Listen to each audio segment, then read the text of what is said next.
Okay, let's get this party started right.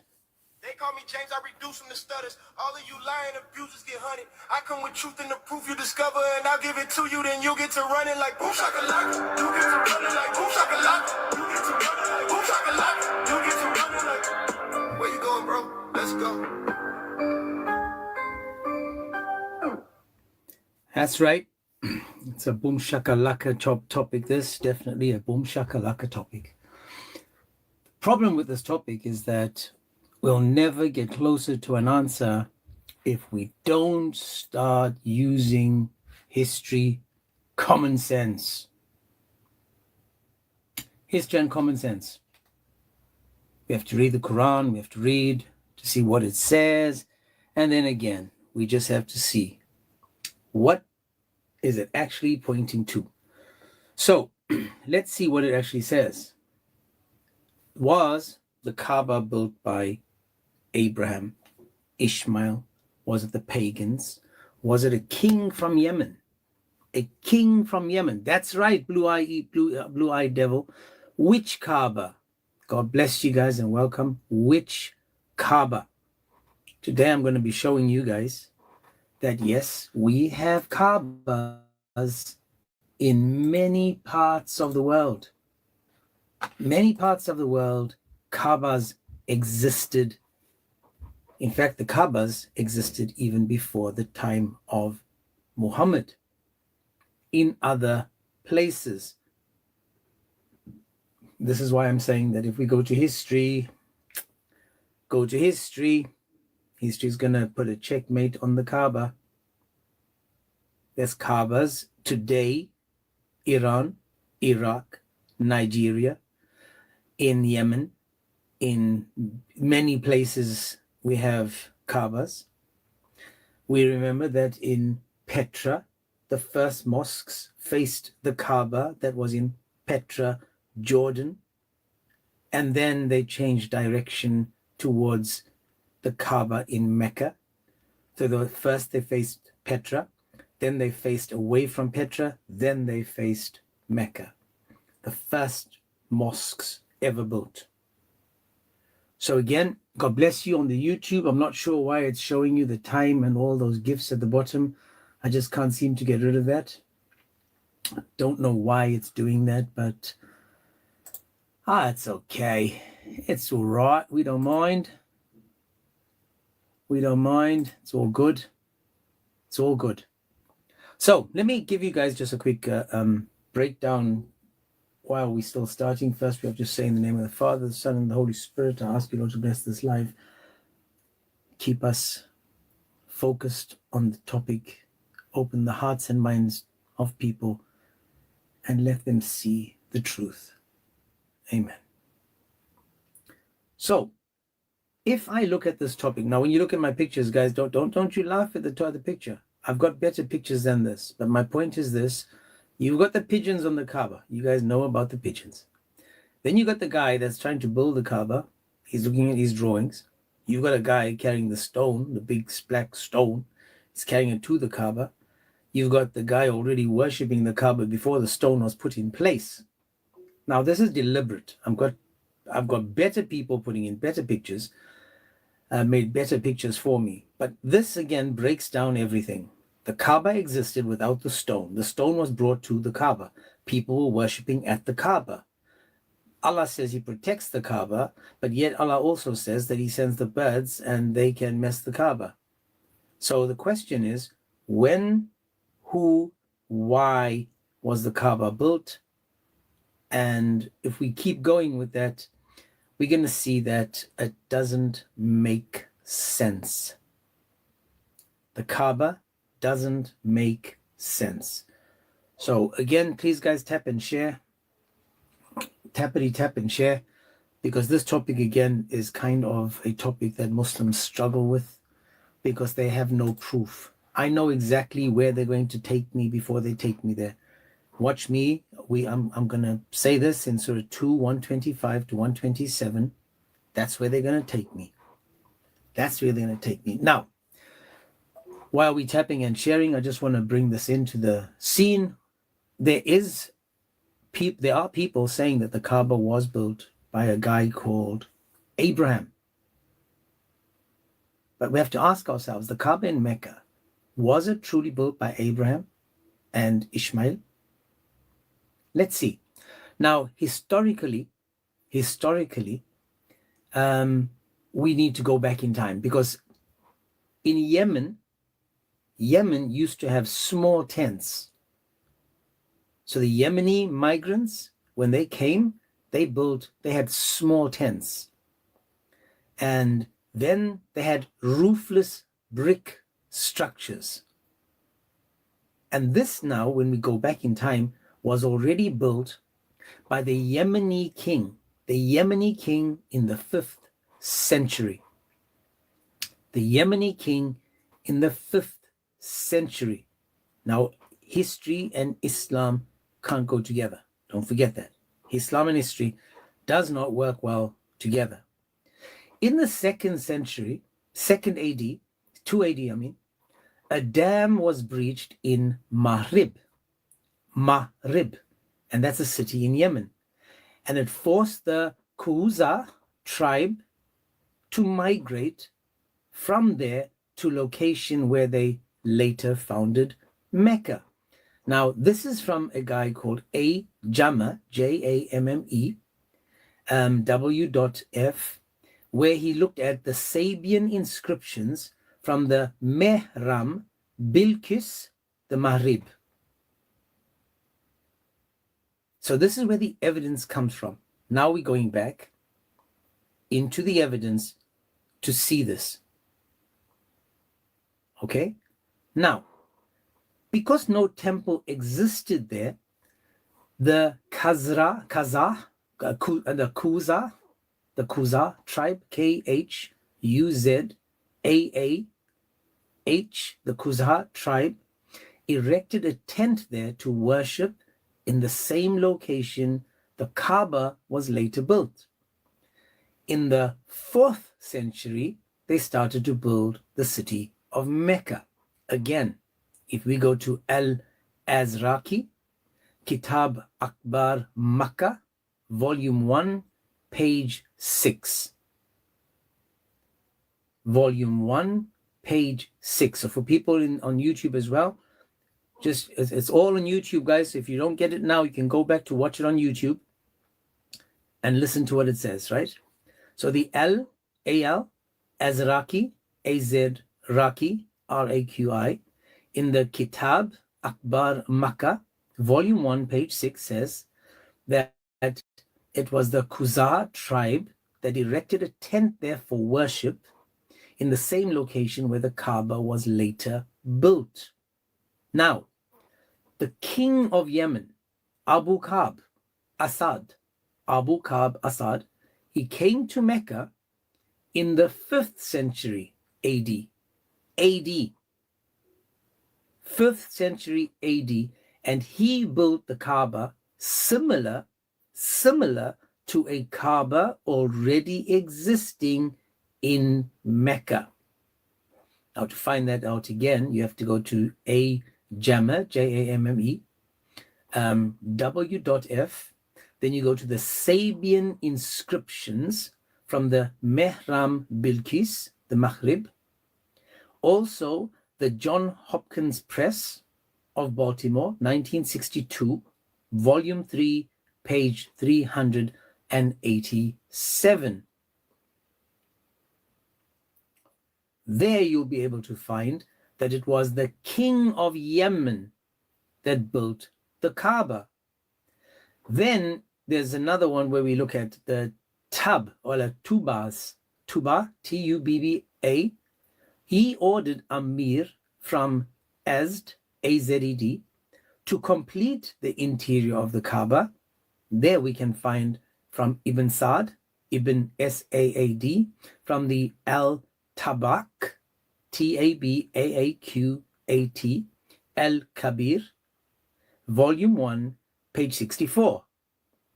We can also see that Abu Ka'b Sa'd, he covered the Kaaba with a curtain, the Kishwa, which was the second most important step. Again, we can find this from Al-Zakrani, al-Azraqi, from the Kitab Akbar Makkah, Volume 1, page 173.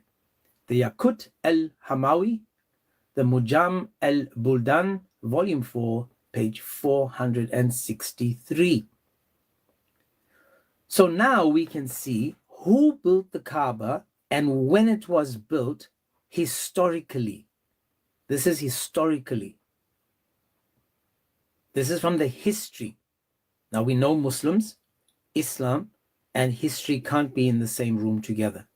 Just like Muhammad and a 6-year-old. Don't go, doesn't work. Now, looking just at this evidence, if this evidence, I had to have the pigeons, man. If we have this as evidence, right?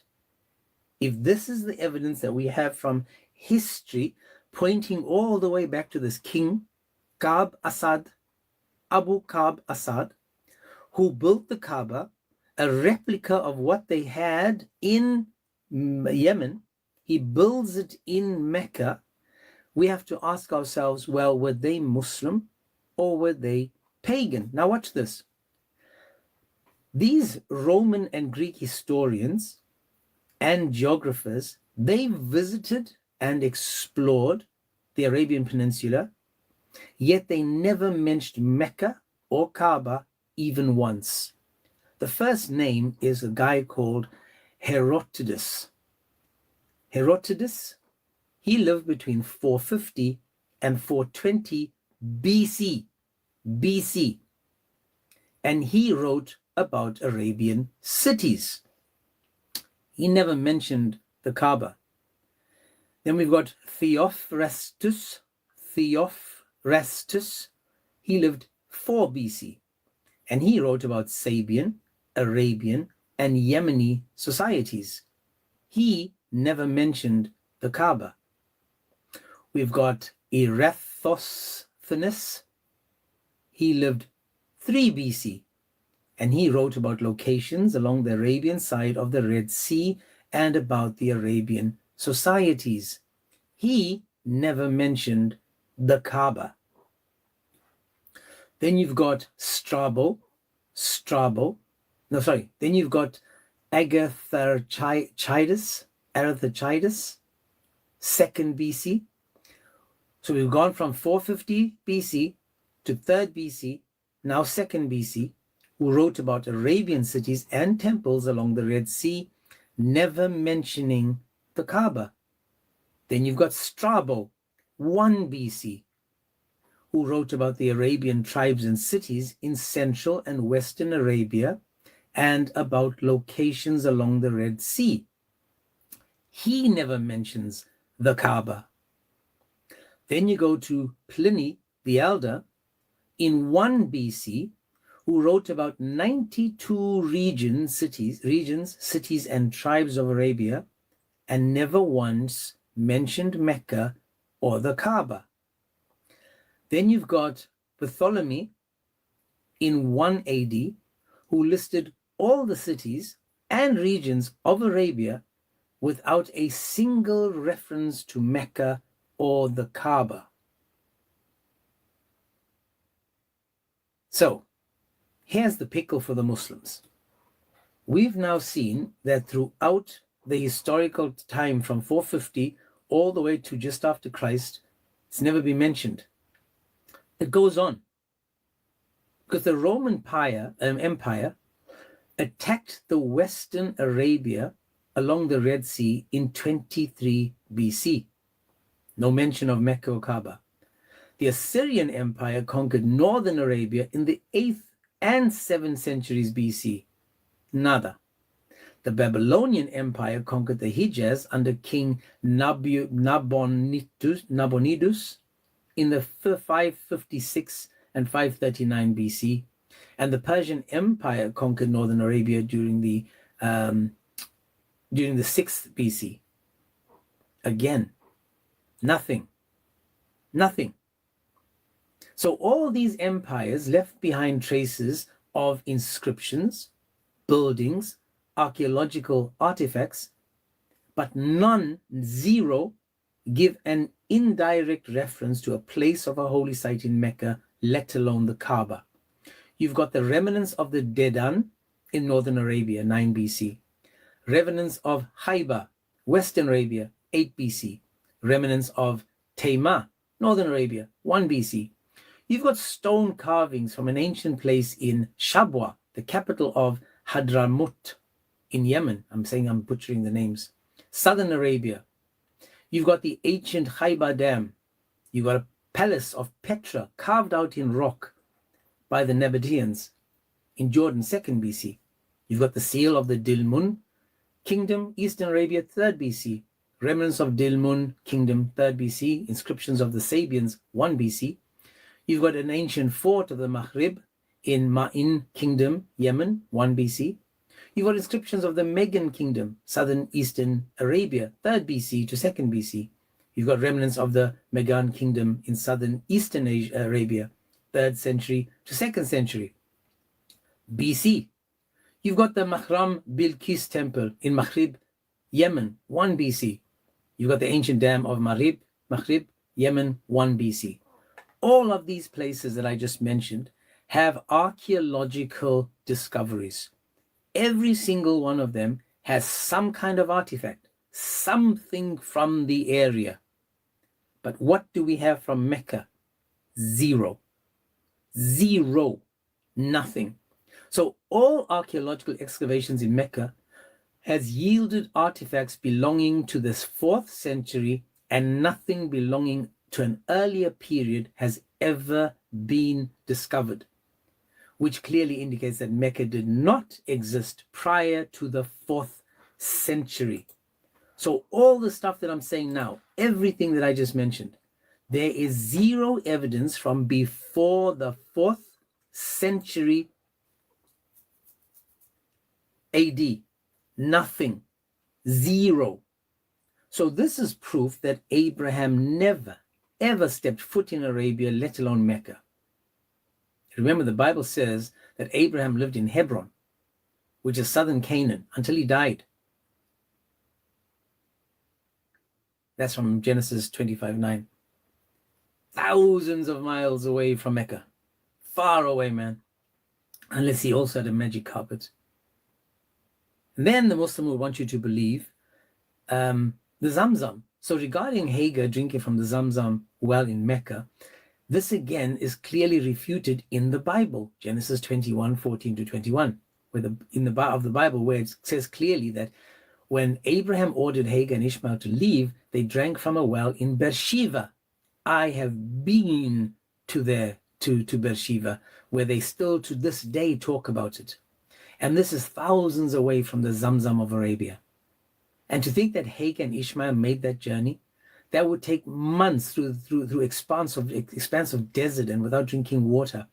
And unless they also had a flying carpet, this would be a different thing. Also, Ishmael himself, he records the fact of him attending his father's funeral. He attended his father's funeral in Hebron. Now, how can he do that if he's thousands of miles away? Do they send a pigeon, one of those pigeons on the Kaaba with the message, your dad passed away, get on my back and I'll fly you to the Kaaba?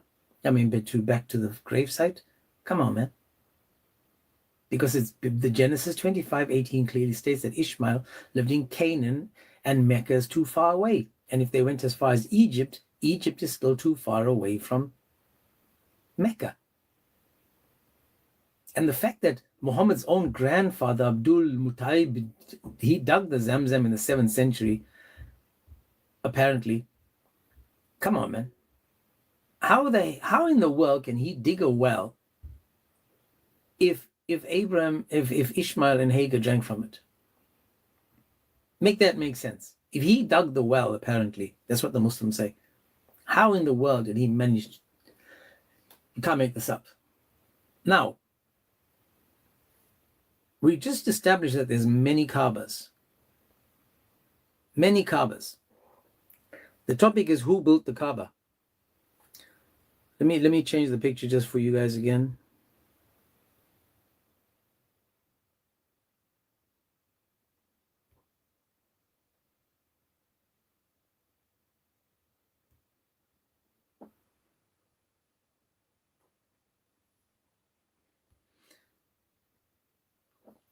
Who built the Kaaba? So again, now we can see that, there's many Kaabas. Now we have to ask ourselves, were there also many black stones? Because if there was many black stones with them much before the Kaaba of Mecca, then we know that this is just a copy-paste. Just a copy-paste. So let's go again. Because the black stone that descended from heaven wasn't restricted only to Mecca, because the Greeks, the classical and late, have said and talked about these celestial stones, as did the Pygrians and the Phoenicians and the Emersons. Again, we can see this from the Antiquities Grecus et Romanus. These are books that came before Islam. For books that came talking about stones before Islam. I'm going to show you guys, Phil, I'm going to show you Kaabas existing today around the world, and it's being worshipped at. I'm going to show you guys. It's crazy. So now we can see again that if this is true and people were already worshipping these stones that came down, we go back to a hadith in the Quran that says we used to worship stones.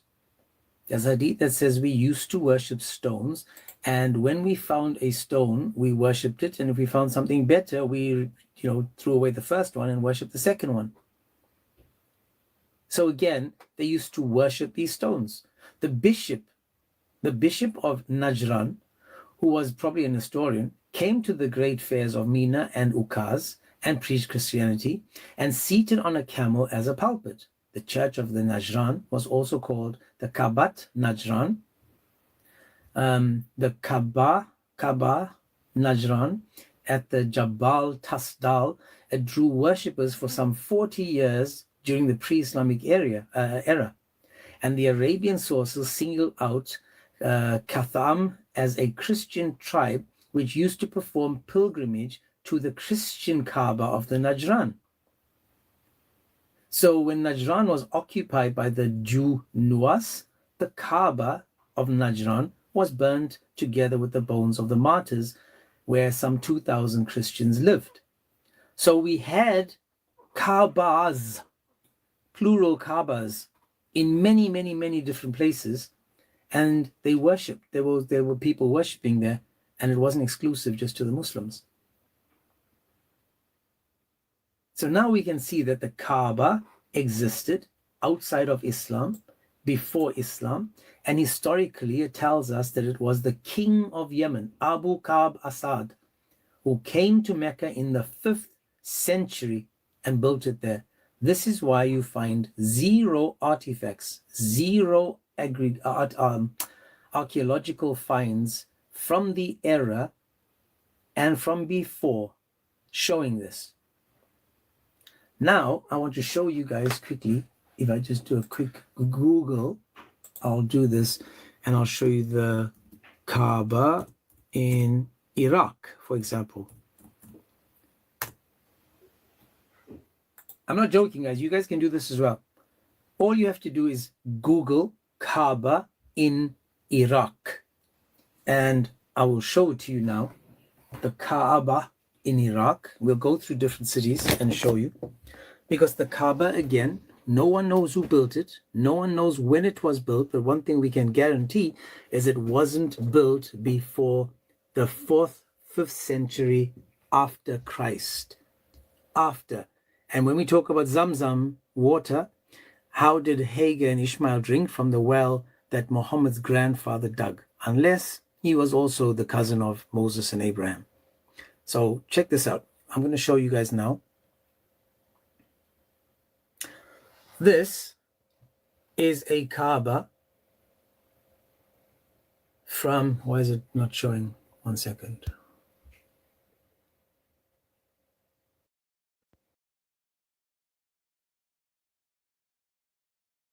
Why are you doing that to me now?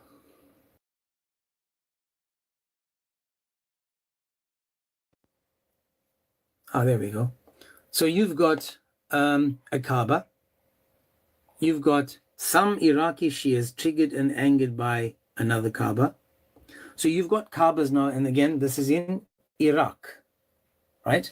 Let me show you the one in Yemen.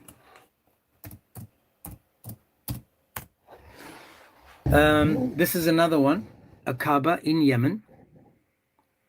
Let me show you. And you can see on their Yemeni corner. So that's the Yemeni corner. I'm just trying to find the Yemen Kaaba.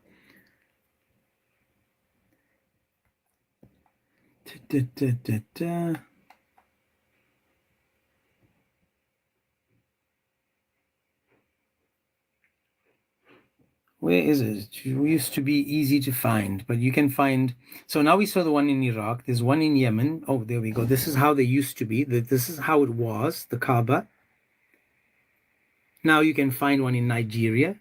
You can find one in many, many, many places. We're not going to just, do the trip. But there's even one in Iraq. Iran, Iraq, Nigeria, and there's many, many, many Kaabas. Now, the reason that there's many Kaabas is, as I said right from the start, the first mosques ever built faced Petra. They faced Petra. Anyone can do this. Which direction did the first mosques face? All towards Jordan, Petra. After that, they changed direction, which was between Petra and Jerusalem. Then they changed direction again and faced Mecca. So we don't know much about this Kaaba, except if we use the historical evidence. The historical evidence, it tells us it was the king of Yemen in the 4th, 5th century that built the Kaaba.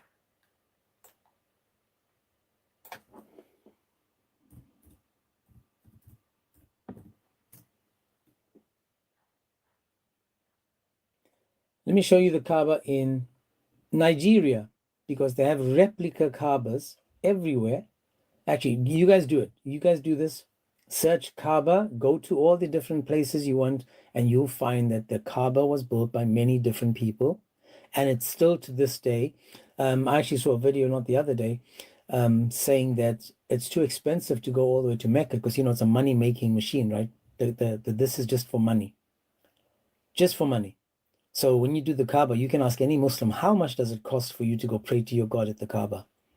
And they'll tell you it's hundreds of, maybe 10, 20,000, maybe $50,000, depending.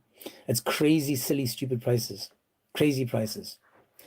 Let me just read this quickly, guys. This is from Grafted Apologetics. God bless you, my man. It says, if Muhammad was around in the 13th century, he'd say the Kabbalist Jews were the first ones to circle the Kaaba stone, the black stone. That's right, the ear. The ear. So yes, the first Kaaba, the first direction of prayer was facing Jordan, Petra, right? And this we know again because all you have to do is do a little bit of research, and you'll see on YouTube there's many different YouTube videos asking saying Petra versus Jordan. So Harun says from that one verse, I'm not sure what he's saying. Let's see. How do 2 billion face it today? Because again, Harun, that first they faced Jerusalem, and the Jews mocked and laughed at Muhammad because of the stories he brought. They called him the ear, the storyteller. He said he brought lies. They said he was bewitched. And then Allah came to his rescue and said, since you want to face the pagan symbol, the Kaaba, since you have all this paganism in your religion, you want it, we'll give it to you. So who was the one that made Muhammad change direction? It was Allah. Let me show you another one. And this is from Algeria. This again is from my brother. This over here is the Kaaba in Algeria. Now, again, the Kaaba doesn't have to be like the one you think it is, but they call this the Kaaba. They are giving it the name Kaaba. And what do? They face it, they circle it, they kiss it, they touch it, they put a stone in it, and then they believe that it's coming from Allah. So he says there a verse in the Quran where it says, we see the face turning. Again, you don't understand the verse that you're talking about. It means turning away from Islam. But the verse that you're looking for is the one where Allah says to Muhammad that, yes, now you can face the Kaaba in Mecca. That's the verse. But you know, Harun, that the people were facing Jerusalem first. The people faced Jerusalem first. After facing Jerusalem, then they went and faced Mecca. That you know. And if you guys do any research about the Kaaba and the description of the Kaaba and the description of 16,000 US dollars, that's right. Oh, Chris Oakley just said it, 16,000 US dollars. But listen again now. If you look at the Kaaba itself and where it is, it's not even in the same place, because the Muslim scholars say that it changed. It used to stand in one spot and then it changed in another spot. I'm going to show you guys. Let me show you guys this. Again, this is again facing from Dan Gibson. Dan Gibson, who is a scholar, pointed out to us the direction of the Kaaba and where people were facing. Okay, so watch this. This is what history and research does. So it says the first mosque in Egypt, let me just move that. The first mosque in Egypt is facing the winter sunrise. The first mosque in Iraq is facing the winter sunset.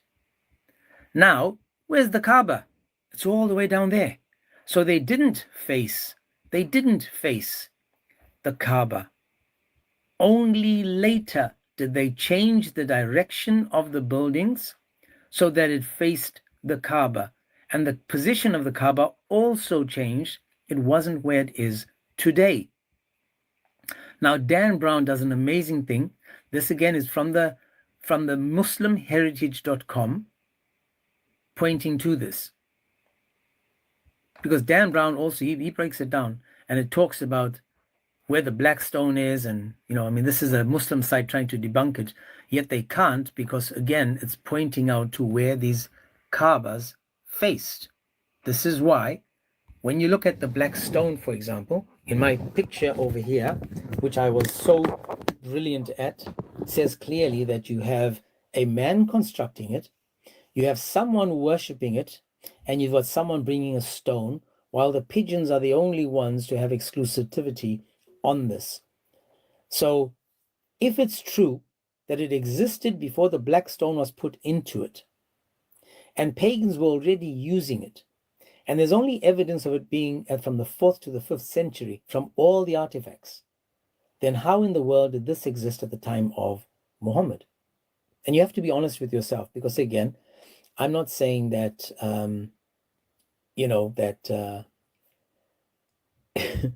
well, I am kind of saying that whoever built this Kaaba couldn't have been Abraham and Ishmael. There's definitely no way that we'll have people building this Kaaba and making it make sense at that time. Because again, before Islam, the Kaaba was the world capital of idolatry. It was the world capital of idolatry back then, and to this day, you still have more idolaters facing the Kaaba to this day, just like the pagans did before them. So the question is, who built the Kaaba? When was it built? And if Abraham and Ishmael went to the Kaaba, then Allah lied when he said that there was no prophet ever sent to the people of Arabia. He lied to Muhammad, he lied to the Muslims. And they both can't be true at the same time, but we know in Islam it can. So who sitting in these cranes building the Kaaba? Who's the dude in the red helmet that's looking over the construction? Make it make sense. Who built the Kaaba? I just want to know, because again, all we do is ask questions to see if we can find some answers, because if we can, then wow. Let me just see. I think I've got a guest. I'm actually missing a picture. My man, Amin, God bless you, bro. I'm your guest. You thought I was a Muslim? No, I've got another Muslim up. I got a Muslim, man.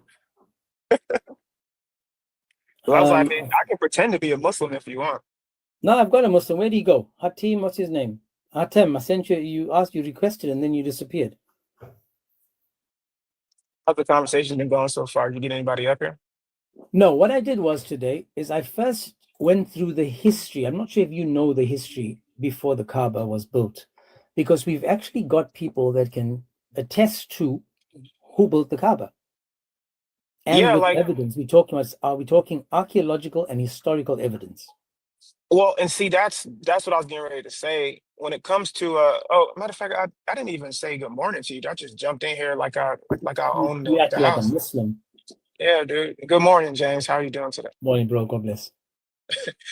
Also, real quick, if you logged into StreamYard this morning and some things were moved around, that was my fault. I was trying to figure out how to get it to work on my channel, because we can share the StreamYard thing, and it also works for my channel too. So I was up last night with life trying to figure, because I want to start doing live streams as well, maybe at night.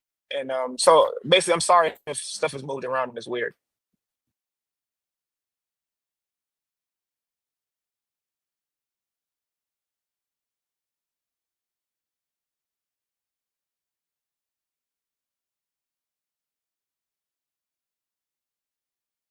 So the stuff that they read in like Qisas in what is it, Qisas al-Anbiya, like the stories of the prophet and stuff, like when they read about the Kaaba and like that's a completely different historical account of the actual Kaaba. So yeah, it's crazy, and they do that with everything. But yeah, I mean, I'll let you. I mean, maybe you'll tell me Let me something run about through it now. again, because we got a few more people, and I'm not sure if you actually know this. I'm not even sure if you know this or not. But historically, we have, and we're talking now from the 4th century, the historians have proven that the king of Yemen, let me break it down. For those that came in again, welcome, God bless you guys.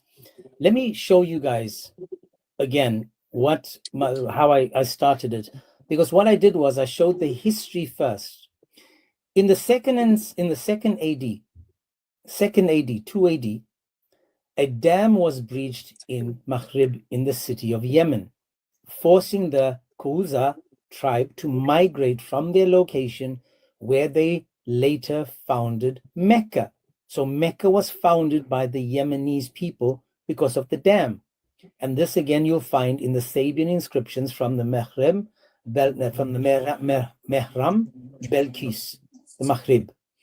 Then it says, because no temple existed there, the Khuzab tribe erected a tent to worship in the same location of the Kaaba. This again you find in it's a Jama. If you look at the Sabian inscriptions again, and you also go to Mehram Bilqis again, because no tent existed, they had to build something. You find this in the Al-Azraqi, Kitab Akbar Makkah. Volume 1, page 6 tells us that they went there to worship in the same location, and in the 4th century started to build the city of Mecca. Again, from the book called Kitab Akbar Makkah, volume 1, page 6. Yes, sir? Can you hear me? Yep, now again.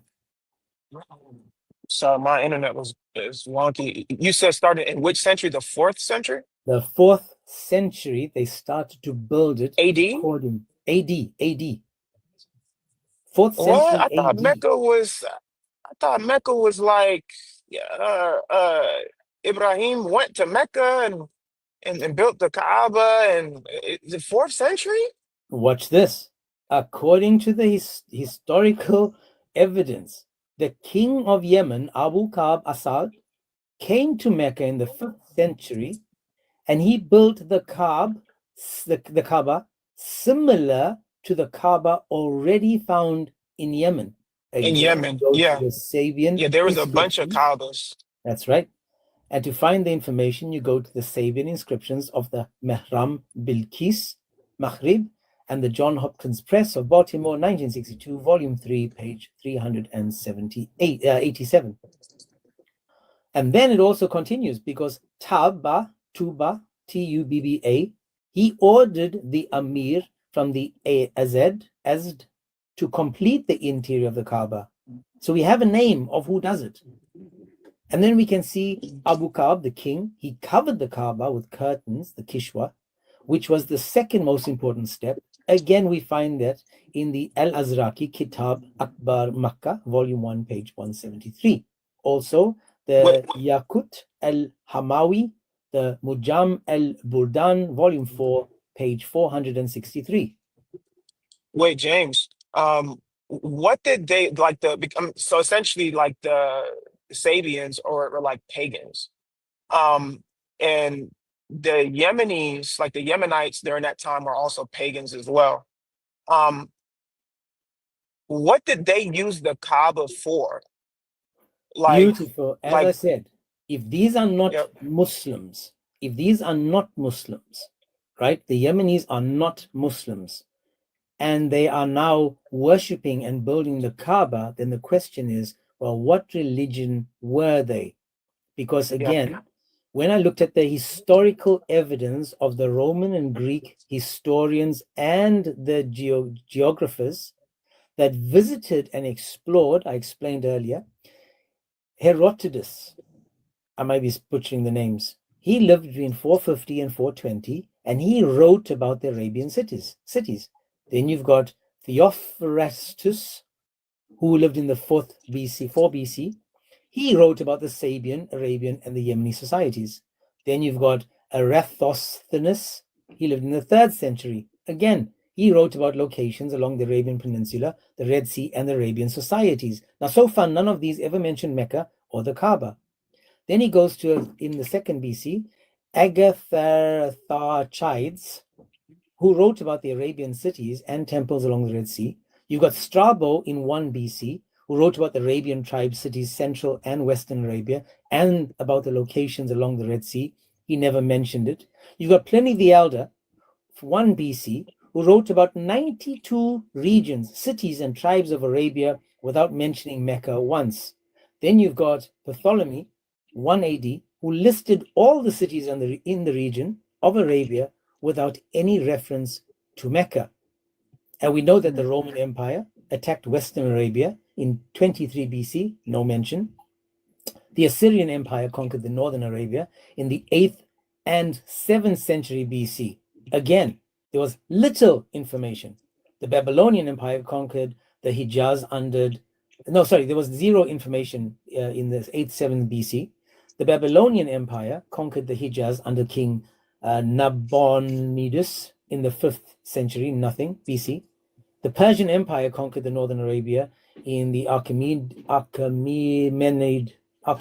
area, 6 BC, nothing. So far there is zero evidence. But watch this now. For those that are coming in, watch this. If we look for archaeological evidence, any inscriptions or remnants, we can go through the remnants of the Dedan in the 9 BC, Dedan, the remnants of Haiba, 8 BC. We've got remnants of Taima in northern Arabia, 1 BC. We've got stone carvings from ancient palaces in Shabwa, the capital of Hadramut. We've got from Yemen, southern Arabia, 8 BC to 3 AD. We've got the ancient Haiba Dam. So we've got evidence of Palace of Petra, 2 BC. The seal of the Dilmun kingdom, Eastern Arabia, 3 BC. We've got remnants of kingdoms, inscriptions, you name it, throughout time. Yet zero evidence or artifacts ever before the 4th century BC to prove the existence of people and buildings in Mecca.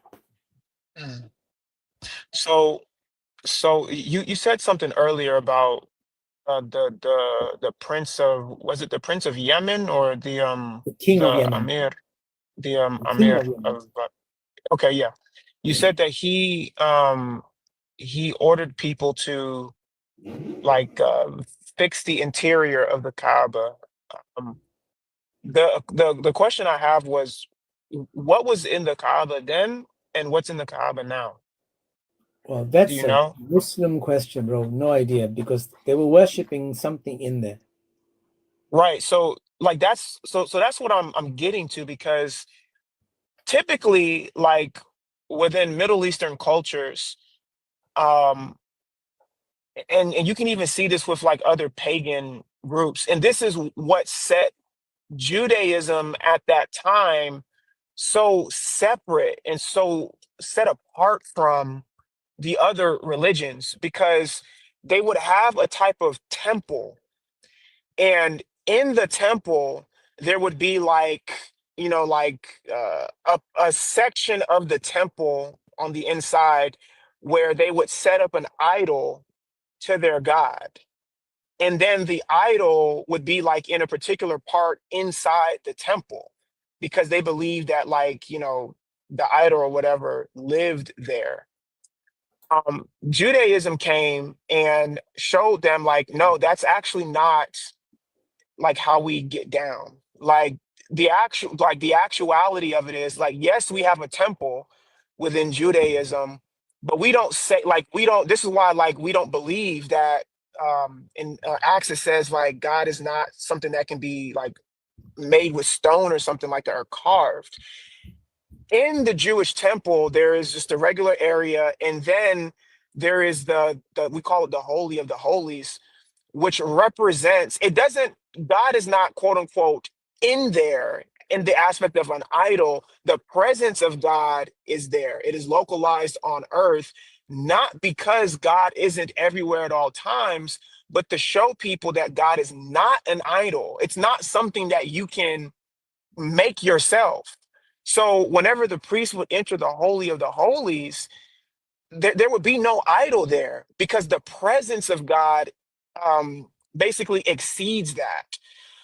So the other pagan groups, they didn't have a proper understanding of that, but temples were always dedicated to gods. And in this particular context with the Kaaba, that had to have been dedicated to a god, to a pagan deity. And I'm wondering if on the inside of the Kaaba, there were actual idols. Like, there was a section on the inside of the Kaaba where they believed their pagan god lived. I'm just curious, like, but we don't have any record of what's in there. I'm trying to find it, because there must be some kind of record, because again, I had something to. Okay, let me just see, because I'm trying to find. Because I know, like, there's a story in Surat Rasulullah, where it talks about how, like, they were keeping even pictures of Mary in there, and Yeah, like there's a and hadith other that stuff says in that. there. Yeah, there's a hadith that says Abraham and Mary were in the Kaaba. Ibn Ishaq says that it was Jesus and Mary as well. So I'll show you guys again. This again is Abraham. Let me show you guys. Abraham and Mary in the Kaaba. Sahih Bukhari 3351. 3351. Let me show you guys. So what I'm doing now, I'm trying to use and watch this. 1 second. Let me just. There we go. So again, 3351, Sahih Bukhari 3351. It says, Muhammad entered the Kaaba and found in it pictures of Abraham and Mary. So again, who placed it there? Exactly. When was it placed there? Because he says, and on that he said, what is the matter with them? The Quraysh.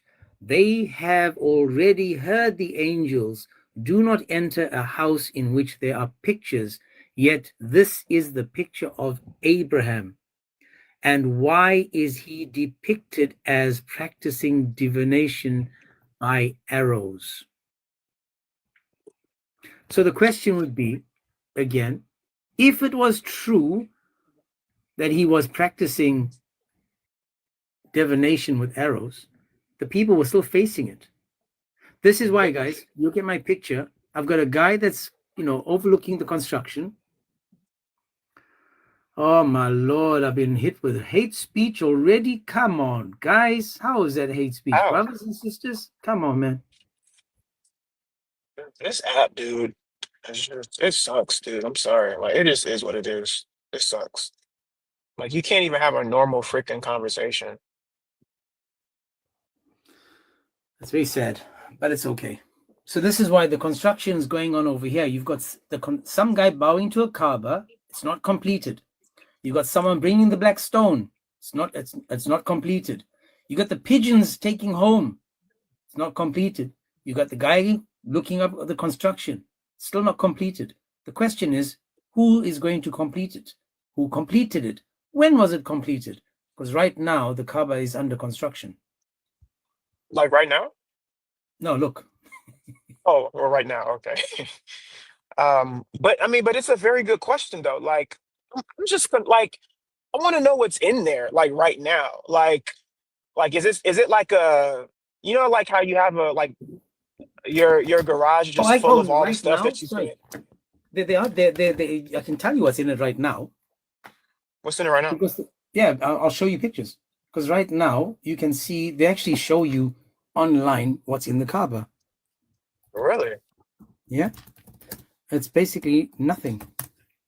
I didn't So know let if me it show was you. like a garage situation where you just put a bunch of stuff in there because you don't know where else to put it, like lawnmowers and rakes and stuff like that. But So this is what it looks like apparently. So let me just give you a bigger picture. So that's what it looks like on the inside.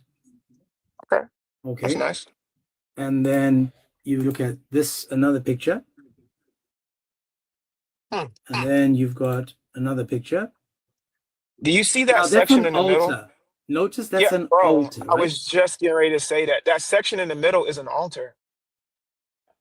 What was it an altar for? Secret letter, I'm not sure. See, there's a letter on the wall of the Kaaba. No one knows what it is. It's got this over here as an altar. Now it could be the sacrificial altar. It could be the altar for the Christians. It could be an altar for unaliving, for doing sacrifices. I'm not sure, bro. But there are pillars in it, the 3 pillars that you see. There's an altar. And people, I think, is cleaned once or twice, or maybe something a few times a year, if I'm not mistaken. Can't remember. Yeah, that altar in there, dude. Like, so that's what I was talking about. Like within like the Middle Eastern religions, like they always had temples and things dedicated to their God. Like the Jews, when they did, but the Jews had a different understanding of it. Like the Jews always, according to the God of the Bible, they would always correct the inconsistencies of like how other people did it, and they were always so different and set apart. That's actually why we have the dietary laws. And the Muslims don't understand this. The dietary laws has nothing to do with like, oh, like God doesn't want you to eat pork because pork is haram and pigs are evil. And no, it's because the pagan nations were doing weird things with these animals. The same, this is why also in the Bible it says, don't cut yourselves or give yourselves tattoos. It's not because God is against tattoos, because there's a verse in the Bible that says that God has you tattooed on him. Like a lot of people don't realize that. Now, whether that's metaphorical or literal, I mean, you decide. But the idea, God is not inherently against tattoos. But when you read that verse, it says, "Don't get tattoos or cut yourselves." Well, why? Because the pagans were doing these things. So when God is given dietary laws, when he's given laws about not getting tattoos, when he's giving laws about not cutting yourselves, he's saying it because he doesn't want his people to be identified with the pagans surrounding them, because that's what the pagans did.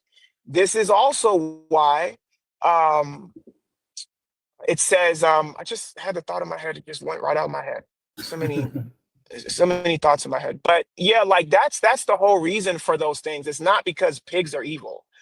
or things like that. It's because he want. Oh, that's what I was going to say real quick.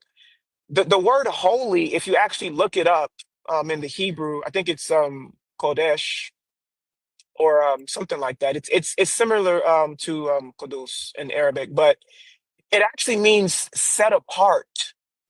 So when when Moses is speaking to God near the bush and he says, "Take off your sandals, for you are stepping on holy ground," or the scripture says, "You are a holy people," it just means set apart, separate, different. So whenever God is talking about his people, that they're holy and things like this, he just means that they're set apart and different from the rest for a purpose. So like it has nothing to do like with, like I said, pigs being evil and stuff like this. But yeah, like this is why you'll see some of this stuff, It was and to God is always trying to separate. set It was exactly. basically So to the separate us from them. That this is what they right. used to do, and we're not going to do that. So this is why the idea of the temple in Judaism, there's no like this is why it says do not make carved images. But why, but hold on a second. But in the tabernacle and even on the Ark of the Covenant, there's carved images. Yeah, don't make carved images of pagan deities, of pagan idols, and things like that. Because if God was so against images, then he wouldn't have told Moses to carve cherubim on the Ark of the Covenant or on the tabernacle itself. So you guys have got to understand, like these things are in a particular context, in a particular culture, at a particular time. So when we have the tabernacle, this is why we don't have idols in the tabernacle, because that's what the pagans did.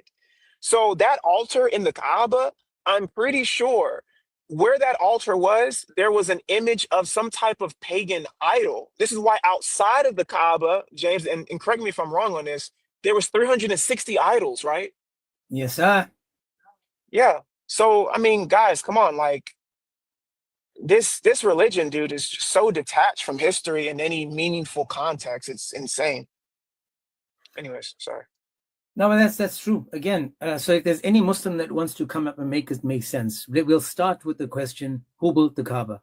And again, the question should also, the 5 W's: when, why, where, who. These are the things that we need to be asking ourselves to get answers. And we hope the Muslim, let's see.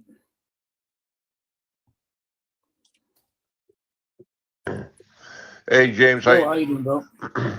God bless you guys. What's up, bro? I'd like to make a video, James, of you going through that quickly. Can we do that? Man, you want me to repeat it? What's that? You want me to repeat what I said? Yeah, the short version of the truth of the Kaaba, the beginning. Could you go through that just where I can record it and post for you? You can go on to YouTube and you can just download it, or if you want, you can send me a message. Is this on YouTube? All on YouTube, my man. Oh, okay. I'll take a look on YouTube. I thought it was just you guys were doing this live. That's all.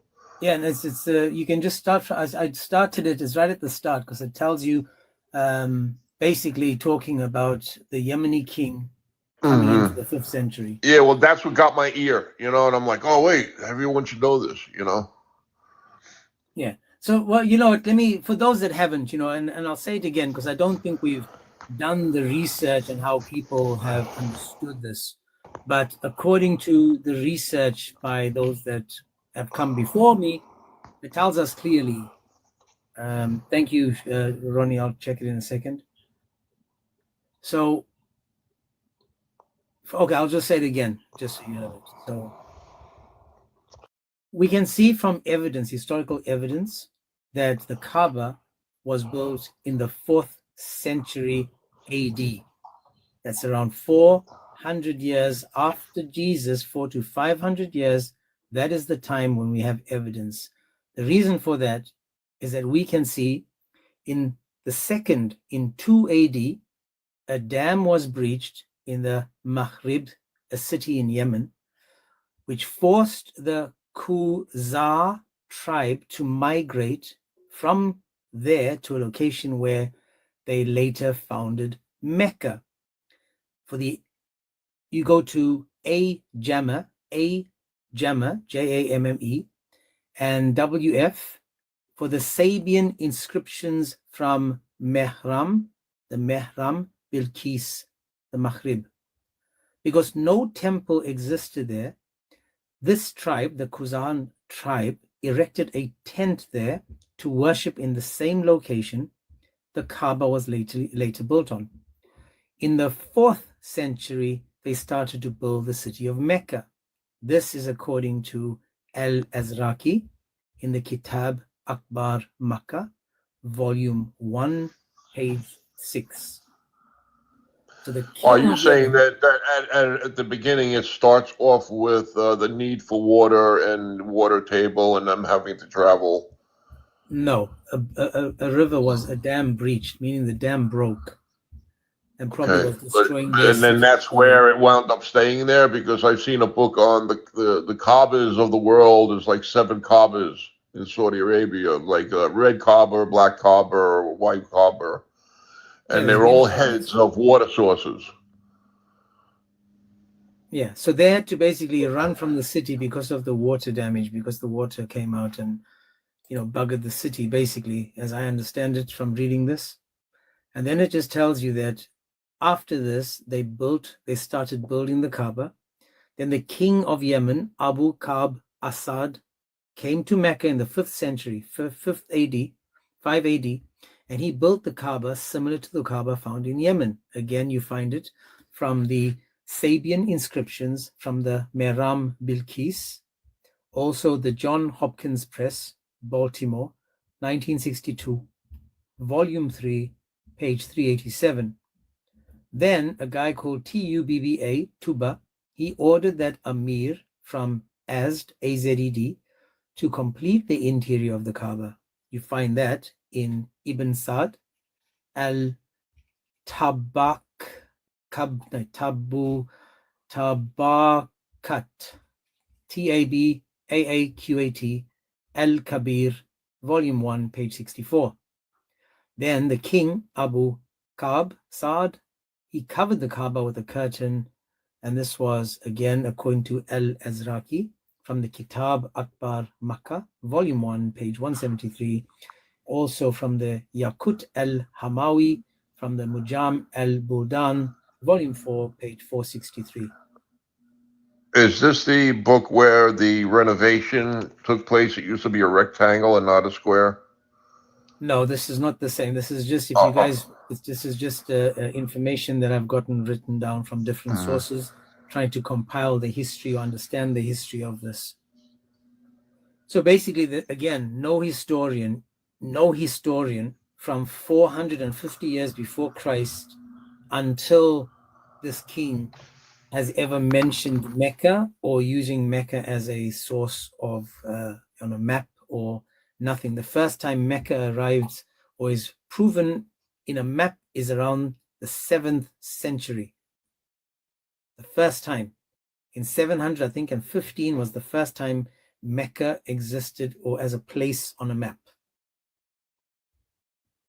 So if it was such an important place, such an important trading place. With Dr. Kafar. Dr. Kafar would like this information because he's always doing this bit. I think he would like this. Lovely. So now, good stuff. Super duper, bro. So now that we've established this, I would like the Muslim now to tell me who built the Kaaba. Let me just see what Christian Sheikh sent me for a second there, guys.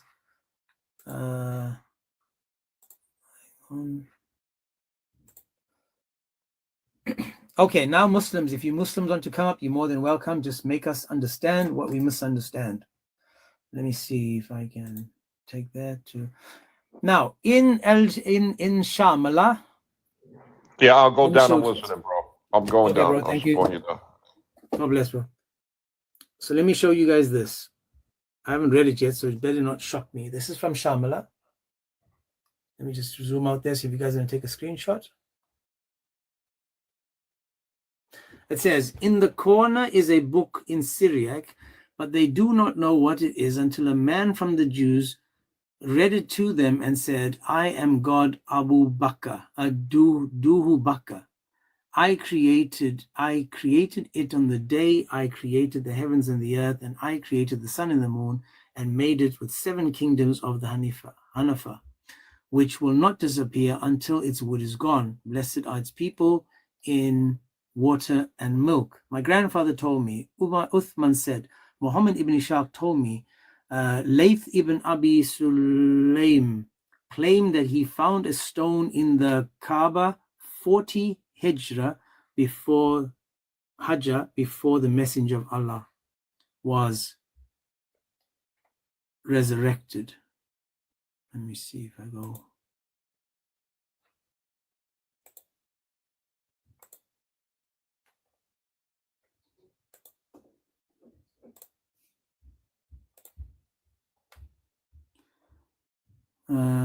One second, let me just see if I can translate this over here.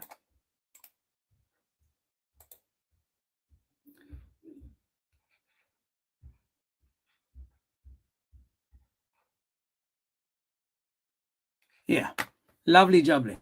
If there's any Muslim that wants to come up and make this make sense, you're more than welcome. But there we go, guys. 1 second there. There we go. So this is the evidence that I have found. I may be wrong. But if you guys want to make it make sense to me about who built the Kaaba, so we can either say that history is true or history and Islam can't be in the same room together. Ronnie, what's up, my man? God bless you. God bless you all, believers and non-believers. Salam al-Masih lil-Jami', Islam al-Dimshi al-Kulluhu. So actually what I send you, I think your translation was wrong. They found a stone. Hold on.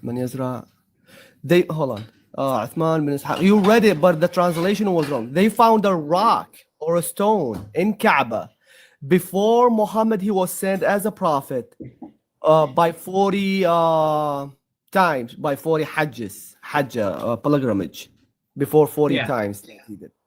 So they found the written words on it, the word of Jesus. Whoever, I don't know how to get it correctly. I think you guys better, of course you are better than me in the Bible.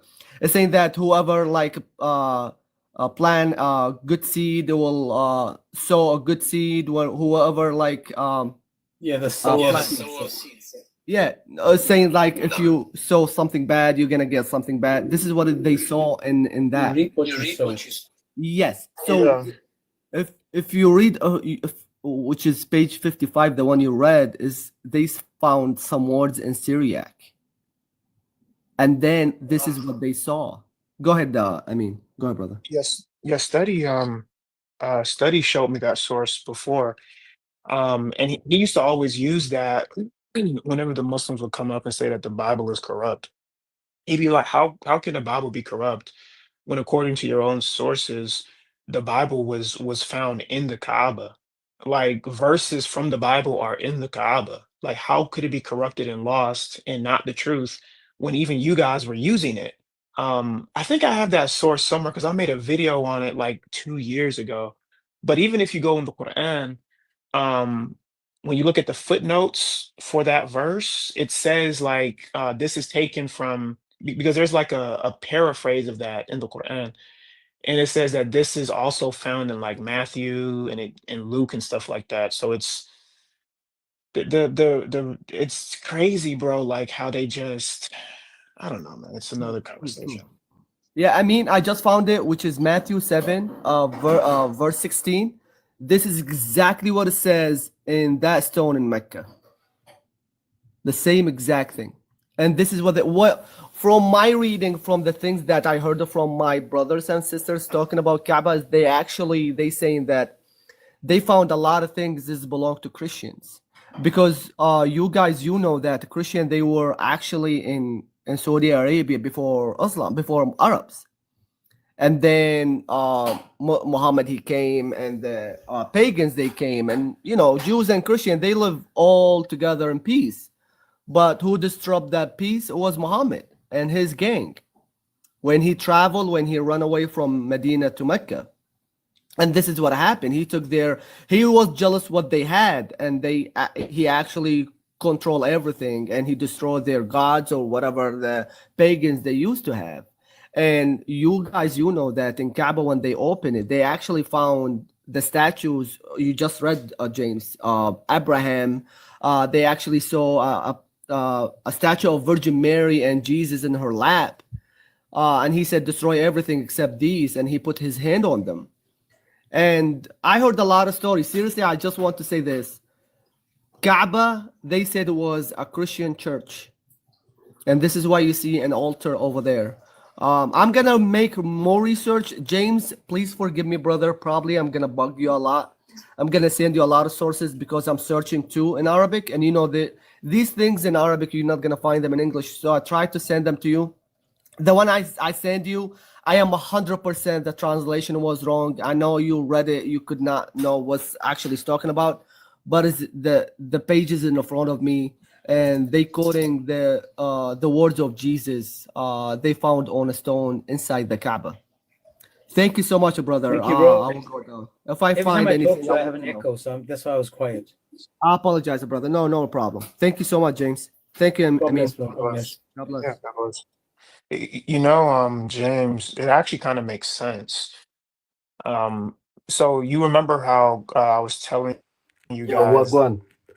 James, you that okay? within Judaism they have the same thing. There's a building.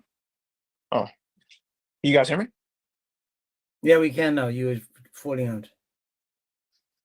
Oh, sorry about that. You Yeah, there? I was saying if it is, yeah, I am. Can you hear me? Yep, all good. Okay. Yeah, I was saying that it kind of makes sense actually what Ronnie is saying actually if it was like a church because like I was explaining earlier like within Judaism they have a temple dedicated to God, but there's no idol there because it's more about the presence of God. Um Within Christianity, like during that time, you know, it was Catholics. And Catholic just means like universal, right? It doesn't mean like it wasn't like as a denomination. It just meant the universal church. But when they would do liturgy and things like that, like I mean, even today within liturgy, like we have an altar and it's supposed to resemble the Jews in the tabernacle and the presence of God we say comes down every liturgy. But like within churches, if you go to like a Catholic or an Orthodox church, you'll see pictures like that of Mary because we believe in intercession of the saints. So that actually would make sense, man. And that would make sense why there's Bible verses there on the wall. Like that would Let me quite add literally to make that. I just want sense. to add to this 1 second. And this is I want people to understand because I just read a comment on to YouTube that said it said Kaaba was a Christian church. That's ridiculous. Now, I always thought exactly that is ridiculous, but there's a site called the Shuhada, the Najran, the testimony. Now, before Islam, on the southernmost part of Arabia, there was a church already called the Holy Trinity Church. I'm not kidding you guys. If you go to this, it actually talks about how these people were unalived, were martyred, and the name of their church, these are called the Martyrs of the Najran, it actually tells you clearly that it is talking about Christians and how they were unalived and how their church was already called the Trinity.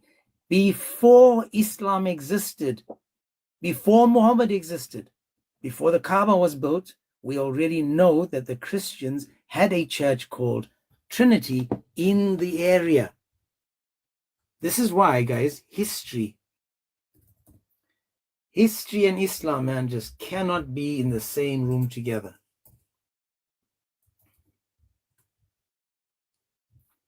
One second there, my man. So again, it says over here that when it's talking about the same group of people, it says the holy martyrs of Christ replied before they were going to be beheaded. He says, on behalf of ourselves and of our people and the entire city and all who are important to us, we defend ourselves and bear witness and confess the beautiful confession in which we believe and were baptized in the Father, the Son, and the Holy Spirit, and we do not deny the incarnation. And this again says, on this, Timothy, the Archbishop of Alexandria, baptized everyone in the name of the Trinity. So the Trinity existed even before Muhammad, and people were baptized. And this group of people, the martyrs of Najran, they were unalived for being Christians. They were unalived, but none of them turned their back. And the name of their church, already existing before Muhammad, was called the Holy Trinity. That's just a by the way moment there. So let's get back to Speedy. Speedy, you got a name for us, I'm positive. Yeah, of course. So we'll go who- to Abraham. Alrighty. And So my we're proof gonna is, jump over all the history, is right? Surah 2, 125. 125 to 127. Yeah. I got you. See how easy that was for me? Show me once in any of that verse it says Mecca or Kaaba. Anywhere in that verse mentions the word Mecca or Kaaba. No, but you get it from the description. So it says, what's it called in 125? And remember, we made the sacred house a center and a sacred, a sanctity for the people, saying, we may take to a standing place of Abraham as a site of prayer. And we have entrusted Abraham and Ishmael to purify my house for those who circulate it, who meditate in it, and bow and prostrate themselves in prayer. So that's literally highlighting Abraham built it. So he was Okay. doing that. Doesn't mention Kaaba, doesn't mention Okay, what's this house in question let's then? go It can only slowly be through given it. to the Kaaba No, let's go slowly through that, because where is the Kaaba? in Mecca. Is Mecca in Arabia? Yes. Okay. Who was the first and only prophet ever sent to Arabia? Prophet Muhammad. Boom shakalaka, checkmate. It's not because there were previous generations. They were doing it. Like Abraham went there. Does it But he was before. say, hang on a second, does it say in your verse that no prophet, warner, or messenger has ever been sent to the people of Arabia before?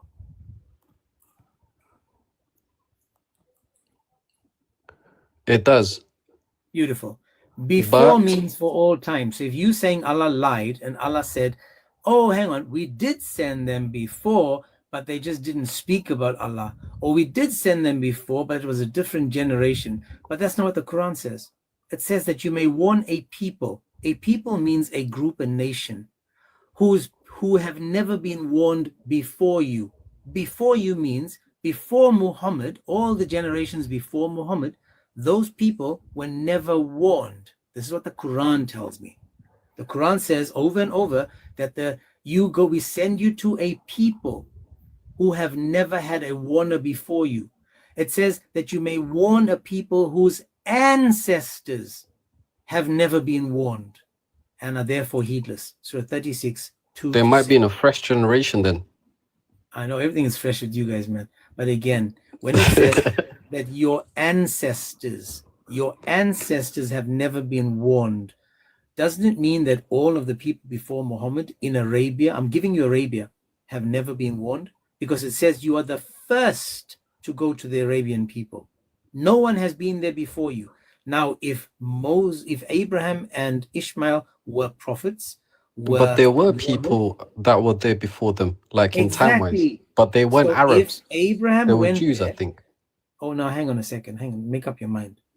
No, because like for example, Abraham back in the day was Jews, right? So they were following that faith. So Arabia, when it Abraham started, come from? only Oh, Muhammad was sent where as a was warner. Abraham? Abraham came from a different region, correct? Correct. So when he left and he went to Arabia, what do you find in Arabia? Mecca. Arabs. What Yeah. do you find in Judah? Jews. So what do you find in England, English. What do you find in Arabia? Arabs. So he's saying clearly, I'm sending you to a people whose ancestors, whose forefathers, whose people before you have never been warned.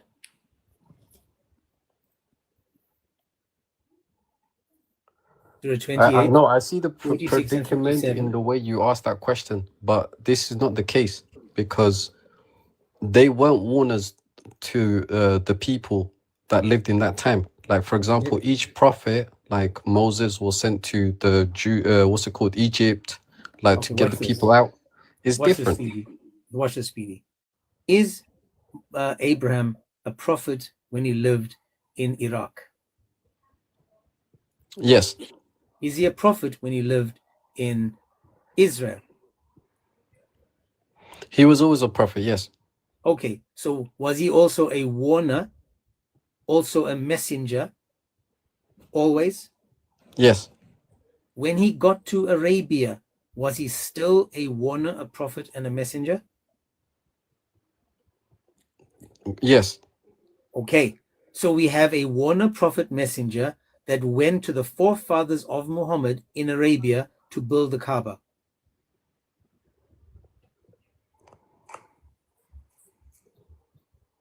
Say it.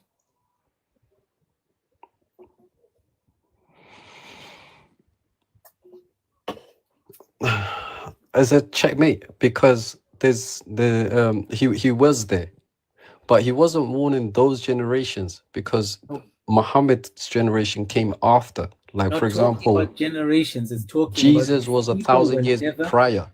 But my brother, it's saying clearly that he's warning a people whose ancestors were never warned. So the ancestors of the people there, meaning the people that lived before them, were never warned. And if Ishmael and Abraham went there, you think they're going to not talk to people, not warn them, not tell them about Allah? That means that the first prophet that was sent to the Arabian people was not Muhammad, but Abraham and Ishmael. Yeah, but what's it called? Ishmael was a baby then, and then what's it called? So how did he Like, get there? Again, you see what you're doing now? This is what because happens of Safa and Marwa. That's how he got there. Abraham Safa dropped and him Marwa? there, and he Dude, left. Don't hang. Watch this. Watch this. Safa and Marwa. Do you agree with me that the pagans were doing Safa and Marwa before Muhammad?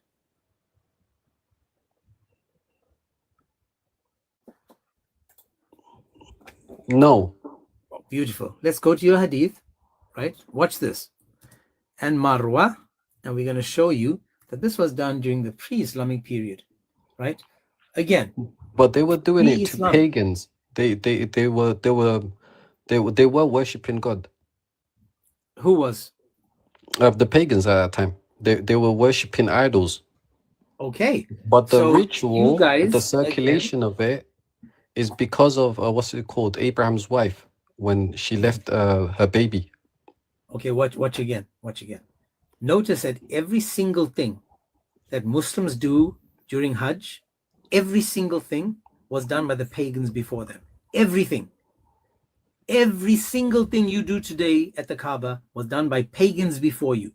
Safa and Marwa was done. Did they by the pray pagans. salat? They didn't pray with salat though. They were also praying. Different.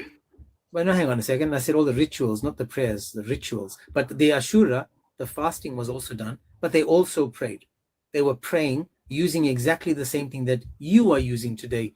The Kaaba, the black stone, circling it 7 times, shaving their heads, prostrating, kissing the stone, believing the stone takes away sins. They did Safa Marwa. They threw stones at the devil. They were using stones to wipe their backsides.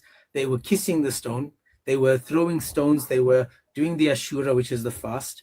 Every single thing that you do today, you do what the pagans did. You just change the name. In fact, you use the same God, the same Allah they used before you, you use today. Remember, Muhammad's father was called Abdullah. He was the slave of Allah and he was a pagan. Which Allah was he a slave of or a servant of before Muhammad? Because he died 4 years before Muhammad was born. Which God was he a slave of if Muhammad introduced them to Allah? In fact, look at Khadija. Khadija told him, Allah will never humiliate you like this. So Khadija knew who this Allah was before Muhammad knew. In fact, Khadija and Warika told Muhammad about who Allah refers to terms of God, though. They all knew God Which God? before, Which prior God? to Muhammad. Which God? The creator of all. No, it just, there's no name. It's not a name, it's a title, God. It doesn't tell you which God. If I said to a Satanist, do you believe in Allah? He would say yes. Why? Because it's just called God. Do you believe in the God? He will say, yes, my God is Allah. Beautiful. And if I said to him, does your God have a name? There's the difference. So you guys were exactly as the Quran teaches when it talks about the crescent moon and the star, the Hubal symbols. In fact, if you go to the original Ibn Ishaq, he tells you that in the middle of the Kaaba, was a statue of Hubal. And Muhammad's grandfather, he went in there and he talks about the arrows and shooting the arrows and offering one of your children and stuff. Hubal. No, I existed remember, in yeah. the They Kaaba. had, what was it, a moon and a, what's it called, star, basically a trio. They used to worship there. But this was replaced because it was still, what's it called, a sacred place, the location itself. Oh, come on, man. Watch this. I'm going to read the hadith for you. This is Sahih Bukhari, 4496. Sahih Bukhari, 4496. Look what it says. I asked Anas bin Malik about Safa and Marwa. Anas replied, we used to consider going around them, Safa and Marwa, as a custom of the pre-Islamic period of ignorance. So they knew that it was already being used by the pagans before them because they were ignorant. So it says, when Islam came, we gave up going around them. So these people said, this is paganism. We're going to step away from paganism. But guess who came to the rescue? Allah comes to the rescue and says, verily, Safa and Marwa are the symbols of Allah. So the pagans weren't really pagans. They were Muslims and believing in the same Allah, even though their Allah was Hubal. And this is why you have the star and the moon in your religion. When you write Islam now on your page, you write Islam, you'll see a sun and a crescent moon and a star come up, because those were the symbols of Islam, symbols of the believers of the pagans. So it says, so it is not harmful for them to perform Hajj of the house or perform the Umrah to ambulate the Tawaf between them. Now again, besides you saying the prayer, the 7 prayers, the 5 prayers that's not in your Quran, can you show me what of all the things that the pagans did, even, let me say this, even doing the Hajj naked? Muhammad used to do it naked. And again, Ummah came to the rescue and said, from a certain day, you are not allowed to do the Hajj naked anymore. Because again, historically, it shows that the black stone was used as a fertility stone, where the men used to spread their seed willy-nilly, and the women used to rub the vajayjay, the period blood, on the stones. This is the It's mad, history but of it. the stone itself is believed to come from heaven itself. Okay, like- watch this. Watch this. Who was the one that put the stone there in the first place? It was a meteor. Okay, a meteor. Listen, you just answered yourself. A meteor. When was this meteor put into the place of the Kaaba? So in one of the hadith, it recalls that it was a rock that fell from Jannah, like heaven. Okay. Again, the hadith. So- Again, you believe that? Come on, man. Of course. Okay, watch this. Did you know that the people used to worship stones at the time of Muhammad? Yes. All the idols, yes. No, not all the idols. Stones. Stone worship. Yes, that Abraham destroyed, yes. No, Abraham didn't destroy any. What are you talking about, man? So Abraham's time, they used to worship rocks, like literal rocks. Where, I'm not sure where you see that. But again, not only at Abraham's time, because this is at Muhammad's time that they used to worship stones. Because again, looking at the hadiths, it says we used to worship stones.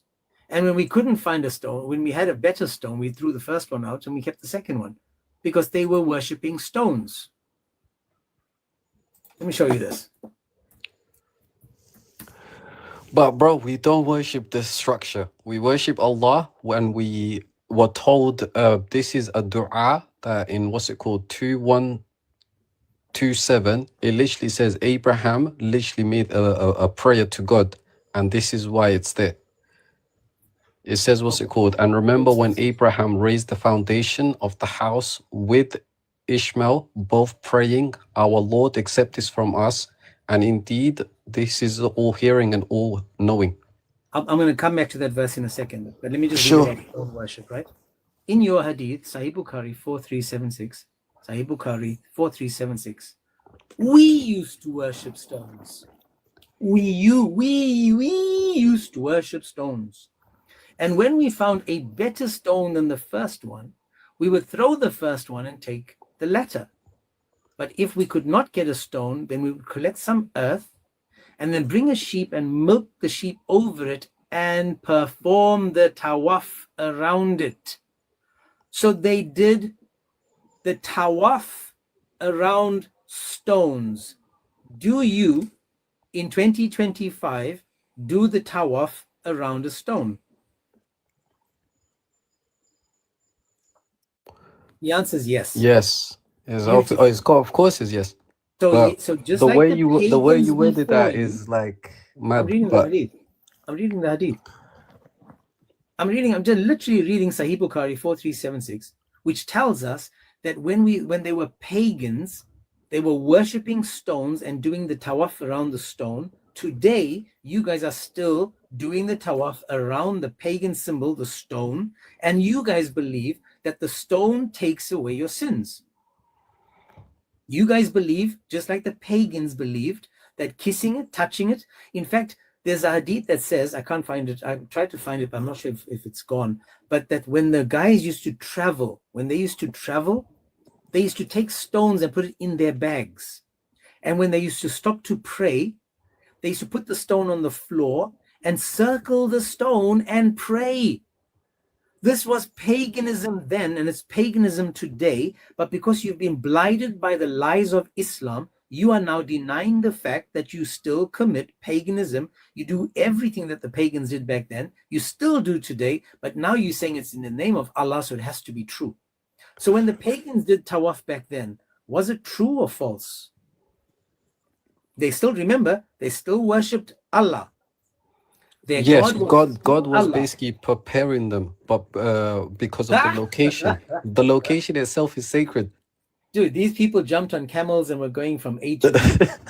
They stopped just to take a dump in the sand, wipe with the pebbles. I'm not sure if the same stones they were circling or the same stones they were kissing, but so far they used to stop. That's why they Place needed a stone prophet, on right? the ground. That's why they needed a guidance, right? Prophet. Okay. And the guidance said to them, listen, you don't have to carry stones anymore because it's too heavy. Let's just do this pagan ritual to this one stone. Everyone in the world just focus on this one pagan symbol, this stone, and we'll use this stone as the center. Do you see that? I mean, you must be able to see that, Speedy. If your own hadiths are telling you that everything you do was done by the pagans before, and you are saying it's preparing you for what? To worship the same Allah? That the No, pagans worship? because the reason why we face there is literally because it's a sacred location. It's not No, because it's not. we're worshiping a box, bro. It's not Watch that. this. Because What direction was Muhammad first facing? none until he was guided. Open your Quran. Do a quick In the search. Quran, it says What wherever you turn your direction- face, you'll find the face of God. So you can face anywhere. Until Okay, he got the whoa, prayer. Let's see. There's a hadith that tells you, a Quran verse that tells you clearly why you have to face the Kaaba. Clearly, there's a verse. Yes, to distinguish you if we face follow the Muhammad or Kaaba. not. But watch this. Before you face the Kaaba, before Muhammad faced the Kaaba, what direction was he facing? Before he got that, he wasn't facing nowhere because See that? He Again, didn't know. historically, brother, come on, man. Well, he faced Jerusalem. So there's a Kaaba in Jerusalem as well. What? Again, it got nothing to do with the Kaaba. It got nothing to do with the Kaaba. The initial direction of prayer for Muhammad was Jerusalem. And then in around 623 to 24, he was given a new instruction because Allah said, since you want to face it, since you want to face Mecca, you can turn to face Mecca. But before that, they were facing Jerusalem. Now, what is in Jerusalem? I have no idea, bro. Message Al-Aqsa or something. Maybe Masjid al-Aqsa that wasn't built at the time of Muhammad. That's another lie. Surah 17:1, when it says he visited a mosque that didn't exist, that's a lie. It wasn't built. So that's out. Now, if we look at Jerusalem, there's two things we can look at. We can look at the original temple, the second temple, or we can say, oh, guess what? That's where Jesus was. That's where Jesus was crucified and resurrected. And this is why we are original Quran only Christians, because maybe the original Quran said to them, guess what? You got to face where Jesus was. But then Al-Abayad, the devil, the white one, came to Muhammad and made him change his direction.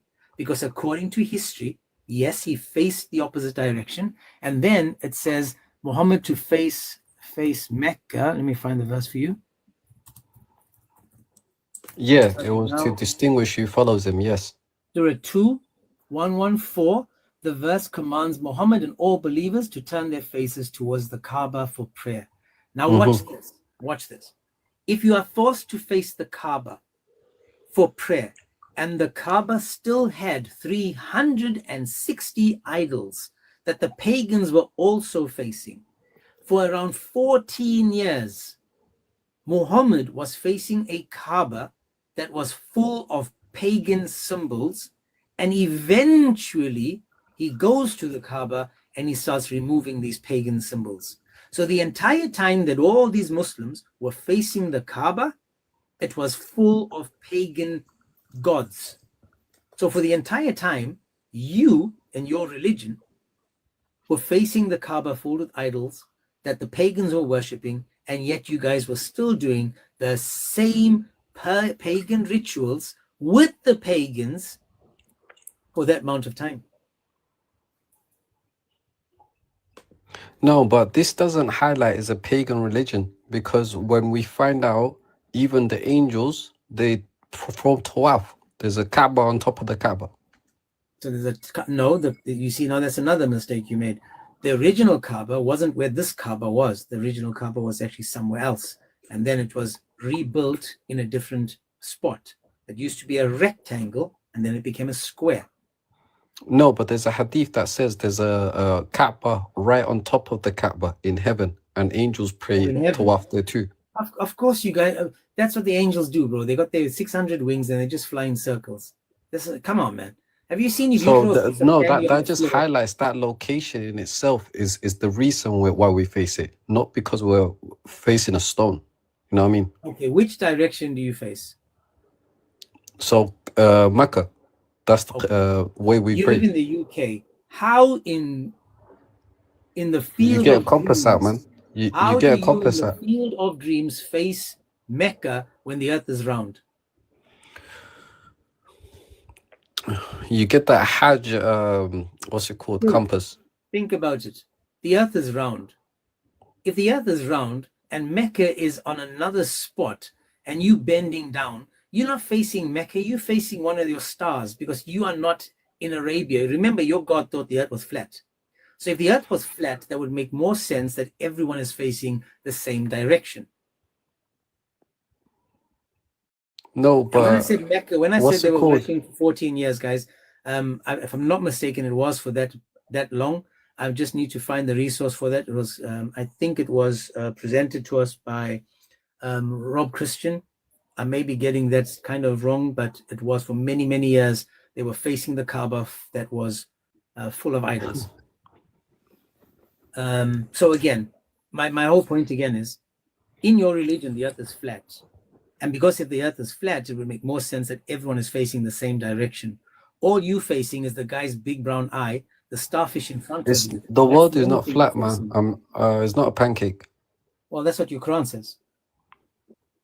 No, it doesn't. Where? It said that we made it in an oval shape. Hang on a second. When it was spread out like a carpet, right? And watch this. And then if you read the tafsir, it says the earth is flat.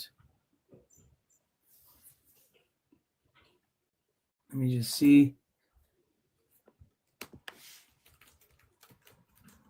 Where's the verse?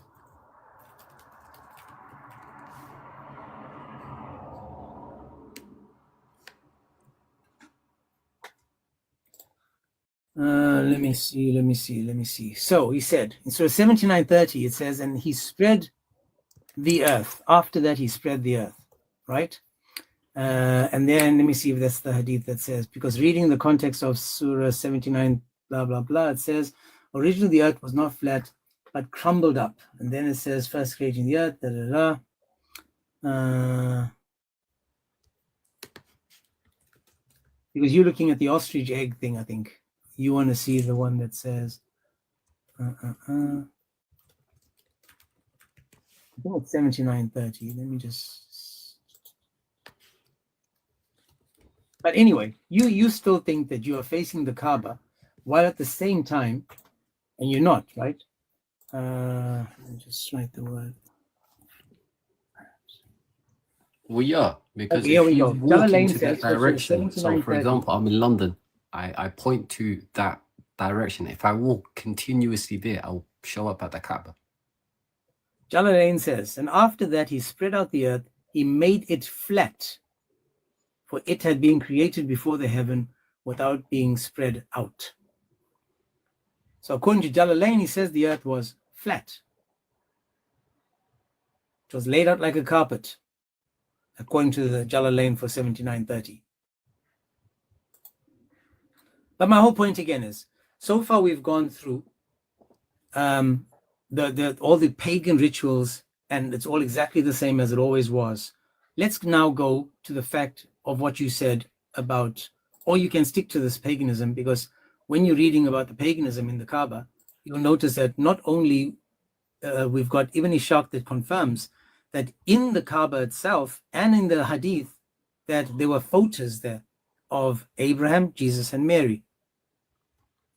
Great In the prophets, Kaaba. yes. Okay. Are you allowed to have pictures as a Muslim?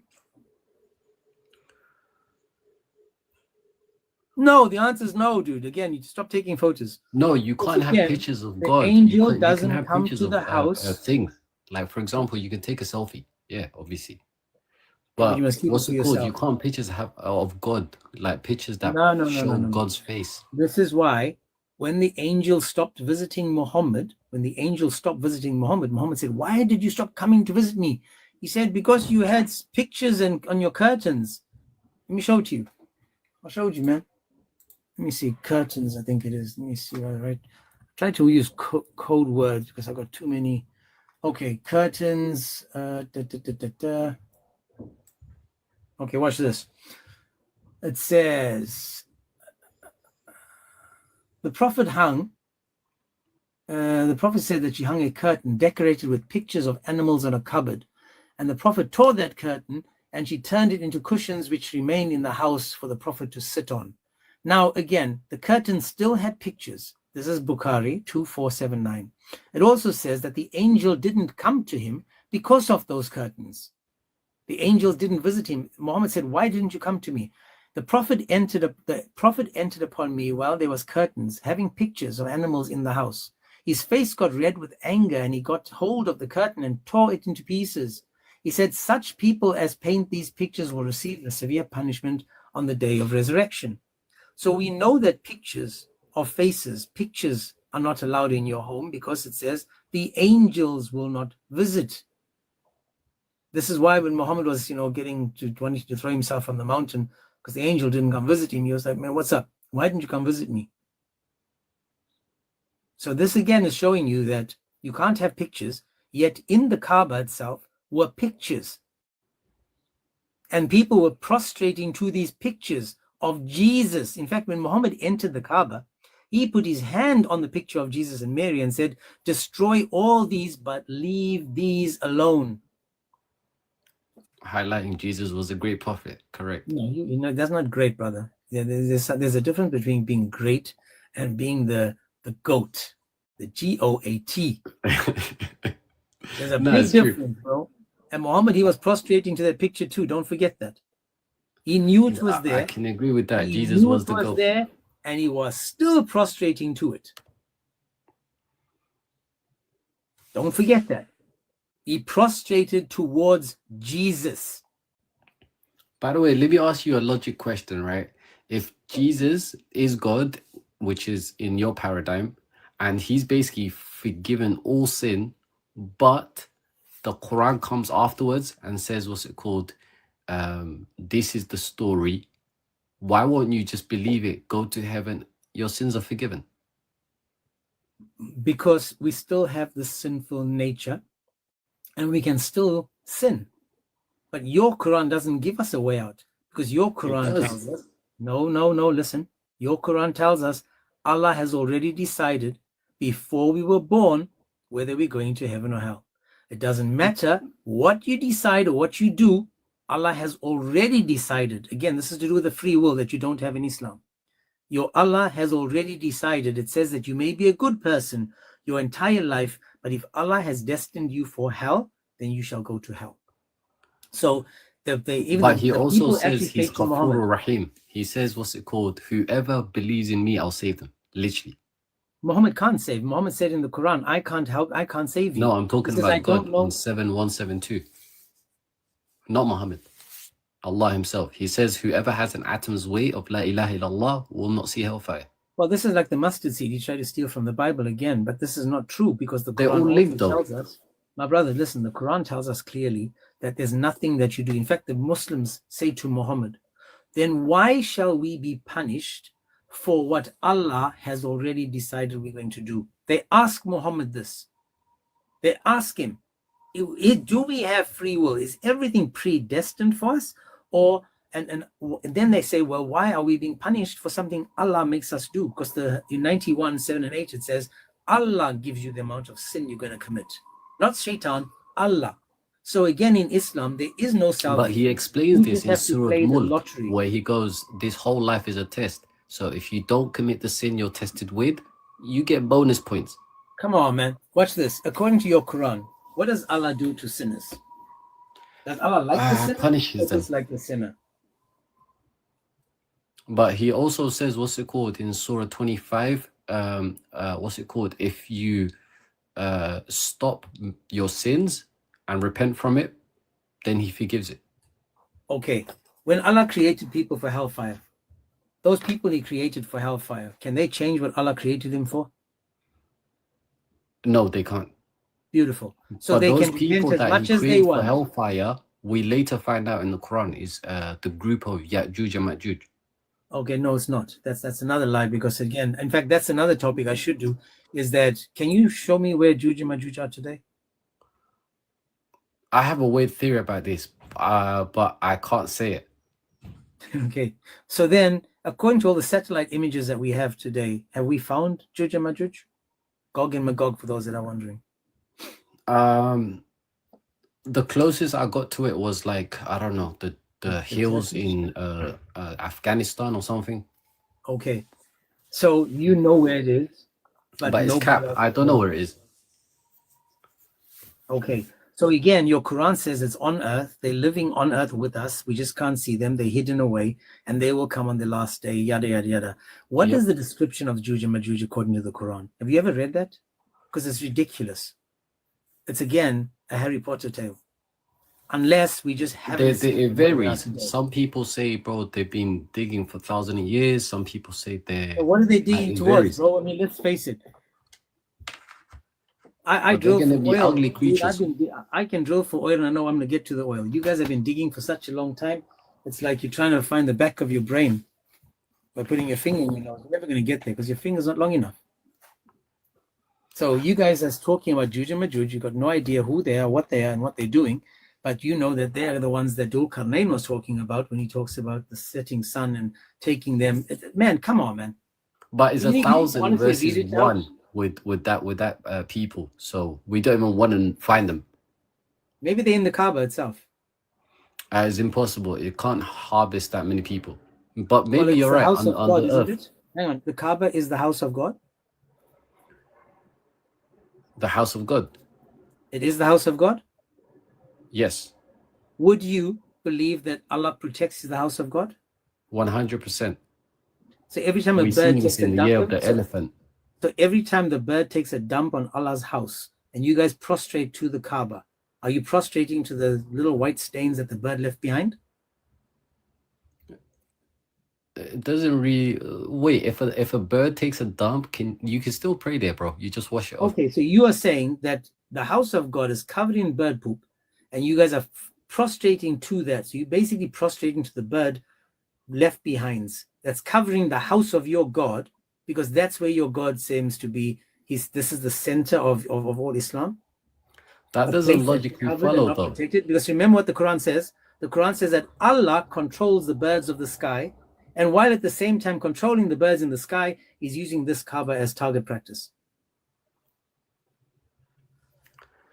I mean, when you gotta go, you gotta go. But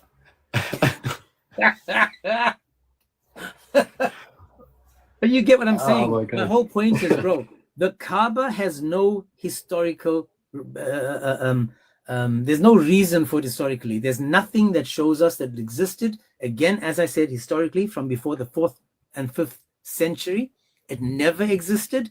There's no evidence for it. In fact, the craziness of it all is, as I was reading earlier, about the artifacts, the archaeological findings, the inscriptions, the remnants of all kinds of things that were left behind all throughout Arabia, from the Khaybar, like the the dam leaf. of Khaybar, to Khaybar itself, the remnants of Khaybar, the cities, the places, the palaces, the money, the artifacts, so much throughout the entire Arabian Peninsula, but zero, nada, klum nada, zero found in Mecca.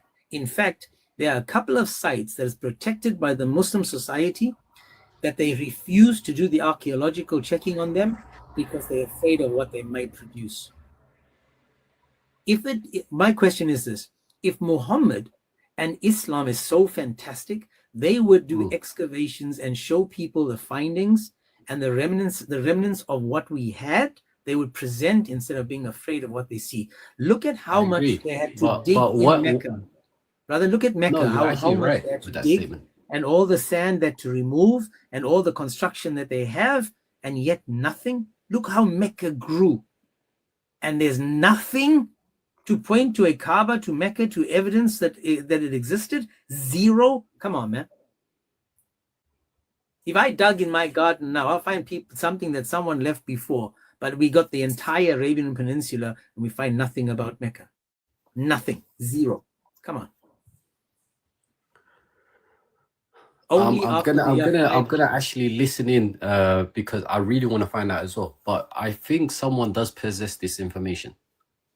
Well, it's Like not been someone has this. published. It hasn't been published because I've honestly gone in to find out anything. The earliest we have is around 500 BC. 500 BC is the earliest we have of any evidence of someone going to building the Kaaba, building it, and this was for the king from Yemen. Nothing before that. In fact, the Yemenis are claiming to be the builders of the Kaaba.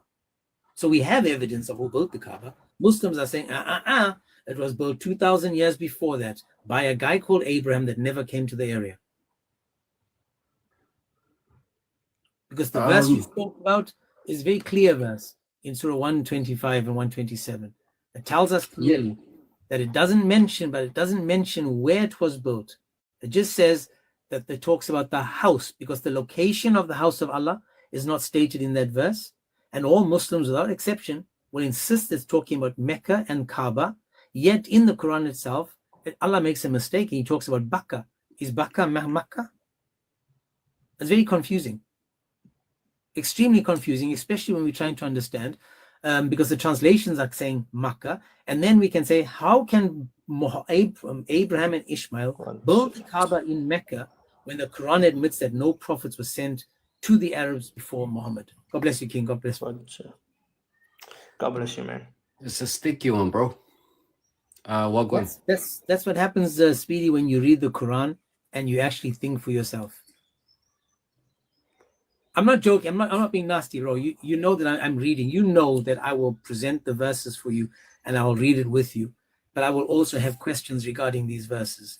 if I trust what Allah says, and He says that no prophet, messenger, or warner was sent to the Arabian people, then I have to either believe him or he lied to me about it. Well, I apologize. I lack the knowledge to explain this one. So I'm going to listen in. No worries, bro. God bless you. Take care. What'd you say, King? Let me just unmute. I'm good, man. Yourself? I'm getting a little excited for the soon-to-be journey, but yeah, all good. Just thought I'd change topics. Yes. You're on. Last couple of days, we've had Yes, an you are. interesting topic with what was the topic? Contradictions in Quran, contradictions talking- against the Bible, Contradictions. contradictions against the Hadith. Yeah, James. So I've obviously been at work and listening in via YouTube, and my question now, based on the evidence that you have given, look, I haven't managed to jot down everything because I was a little bit tied up, but now I think you're touching on a very sensitive issue in terms of the value of Paran. This narrative that the Muslims is now getting to. Saying that the Valley of Paran is where the Kaaba is built. If your evidence shows otherwise and historically true, then the argument of the Muslims of the Valley of Paran is then also debunked, if I'm not mistaken. Exactly. So if you look at where Paran is, and you look at now again, Muslims will try to focus on Paran, and they'll say, they make things up. So Sinai is not Paran, but Sinai and Paran are close, and they're related in some way, but you can't describe them as one and the same, because we've got two wildernesses side by side. So we've got two distinct wildernesses. So when they're reading this, they're trying to make it sound like it's the same thing, because if you go to Deuteronomy 33, and they're trying to say that this is the blessing that Moses, the man of God, blessed the children of Israel before his death, and said, the Lord come from Sinai and rose up from Seir. Unto them he shined forth from Mount Paran, and he came to them with 10,000 of saints from his right hand, and went in a flooded law for them. So now we have three terms there. One Sinai, then you got Seir, and then you've got Mount Paran. So we have to look at the map of Mount Paran and understand where it is, what it's talking about. Also, what Muslims forget is that Arabia was divided into three sections. Arabia, if you go and do a Google search, the three parts of Arabia. So the northern part of Arabia, there's a central part and a southern part. When you're talking about northern part of Arabia, it could also have included parts of Egypt. So that when they say he went to Arabia, let me show you. Yes, that's correct. The north. Yeah, that's correct. The north, yes. It's up in the north. Let me just show you the, because there's three ways of looking at this. Let me just see the name. Where do I find this? The three where I used to have a little thing.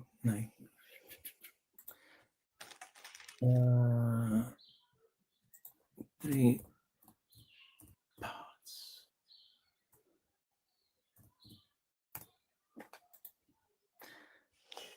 Hang on a second. I'm sorry. I'm writing. Egypt isn't part of Arabia. Okay. No. So watch this. So you got the three major geographical parts of the Arabian Peninsula are the Hejaz. This is the western coastal region, the Najd, the central plateau, and the eastern Arabia, the Al-Asha, which is the eastern region along the Persian Gulf. Now again, if I say I went to Arabia, there's different parts of Arabia. I'm just looking at this map. I'm trying to find something that would help us. Let me see. I got you. Yeah. So basically, when they said that they went to Arabia, we have to understand that yes, Arabia is like me saying I went to KwaZulu Natal. I'm not telling you where, I'm just saying in general. So again, what they did is that they misunderstand what is being said, and they're just trying to add to what it says. They want it to make sense. That's why they're saying that. So in the same sense, then the history of the Kaaba in terms of whoever have taught the son of Abraham Arabic, that is also now seen as false, because no one knows the geographical location of the Kaaba according to the Hadith. I do believe the that Quran. the Arabs was according to the Quran and the Hadith, but I do believe that the Arabs was at the time, because if you read it in Second Kings and in Second Chronicles, you will note that not Hezekiah, the son of Jehoram was taken by the Arabs, but that was not even remotely close to the Arabian Peninsula. So I agree with you on that when you say that the Kaaba's location is not the actual location as this. But here's my thing: the development of the Kaaba in terms of how it was developed now in Saudi Arabia, which we know as Saudi Arabia today, and the Kaaba that was portrayed on pictures years ago looks different and completely different. Would you agree then that the Kaaba in Saudi Arabia today, whom they tawaf around and do all of these rituals, is not remotely close to the Kaaba that was portrayed in the time of Muhammad? Definitely. This is why when we're looking at the regions of the first mosques and where do they face? They didn't face the Kaaba in Mecca. Mm-hmm. We look at the Mecca and the Yemenis had their own Kaaba. Petra had a Kaaba. There were Kaabas all over the place. And what were the Kaabas used for? It was like a church, like a synagogue, like a temple. But again, the pagans had, the Christians had, the Jews had, apparently according to Islam, and also the Muslims had. But who is the one that built the Kaaba? Then we go to the history of Yemen. And this is what I'm saying. Now, when we understand Arabia, when we look at the Midianites, for example, right? These are the ancient people who purchased Joseph from his brother and then sold him into slavery in Egypt. Now, Moses fled to the land of the Midianites and he unalives Egyptians. Now, the question is, when he was there and he left there, he came from there to where? Where did he leave and where did he go to, right? Did Moses ever go south from Beersheba, from Israel, from Egypt to the Kaaba? No, he never. Did Abraham do it? Because again, looking at the Bible again, that's why we say that the Quran comes in and changes what we have to make it make sense in Islam. Because the Midianites, again, would have, when Moses was in Egypt, this was an opportunity for them to mention this place. Even the Nabateans. The Nabateans as well, remember that they were associated with the capital of Petra in Jordan. Yes, the Nabateans, correct, yes. Yeah. And again, look what it says. The Petra, the city of Jordan, the ancient kingdom, it actually extended to the northern part of Saudi Arabia. And where do we find that? In 2 Corinthians 11, 30-33, Paul writes, in Damascus, the governor, under King Aretas, had the city of Damascus, the Damascenes, guarded in order to arrest me, but I was lowered in a basket from a window in the wall and slipped through his hands. Now, Paul is referring to Arthias the fourth, the king of the Nabatea. Sorry, go on. Oh, interesting. Just a quick one. If we did the story of Ishmael and his mother that moved towards Egypt, will then prove if they move from Israel up north to Egypt, like you mentioned, then they could not have possibly moved to Arabia, where the Kaaba was supposedly built, because it wouldn't make sense though. And again, another thing is, they couldn't have gone there because if they drank from the Zamzam well, there's a hadith or something I read somewhere. It was Muhammad's grandfather that built the dug for the well of the Zamzam water. So either he lived at the time of Abraham, like Moses lived at the time of Mary. So there's a bit of a confusion. Who dug the hole for the Zamzam water? Yep. So it's hard being a Muslim. Okay, it's difficult. My guy, thank you so much, man. Let me pop off. I need to go pick up my peoples on the side of the world. Yeah, thank you so much, James, for the couple of seconds. I appreciate it. Always do. God bless. God bless. So while I'm on this about the Zamzam, guys, I'll show you this because again, it says that the well of Zamzam, his name was Abd al-Muttalib. He dug the well of the Zamzam. Notice this, guys. Who dug the well of the Zamzam? Muhammad's grandfather. If the Zamzam well was dug, I hope you're listening to this, Speedy. If Muhammad's grandfather dug the well of the Zamzam, how in the Lord's name did Abraham, that lived nearly 2,000 years after him, before him, I mean, how did he drink from the same well, or Ishmael? How did he drink from water from a well that didn't exist? Because it's reported on the authority of Ibn Abbas, where that Abraham came upon him to Mecca along with Hajar, the mother of Ishmael, who was a suckling baby. He left his son in a place on the spot of the Zamzam with a water skin containing some water. Now it says Abraham came with Hagar to the well of the Zamzam. She used to drink and then to give her son the water that used to be until it was all used up. Then her child Ishmael became thirsty and she started looking at him, tossing in agony.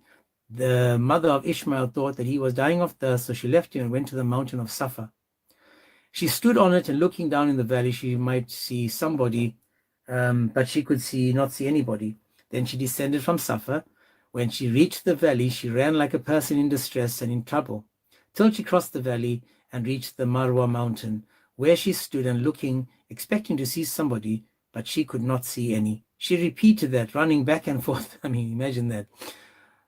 Definition of madness is doing the same thing over and over again and hoping for a different outcome.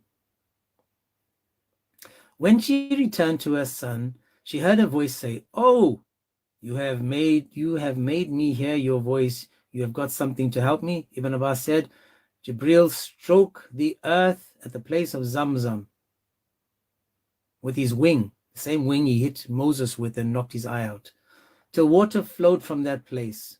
So hang on a second. So according to this, it was the Jibril that dug it, right? This is Jibril. So now we know who did that. Unfortunately, Abd Muttalib, I just want to copy this and I want to see if I can find it again, because it says, yes, the statement is correct. Muhammad's grandfather, Al-Muttalib, dug the well for Zamzam. Let me just go, hang on a second. Man, guys, you can't make this up. This topic is crazy. This topic is definitely crazy. The more you try to make it make sense, the harder it becomes to understand. And I promise you, man, it's hard.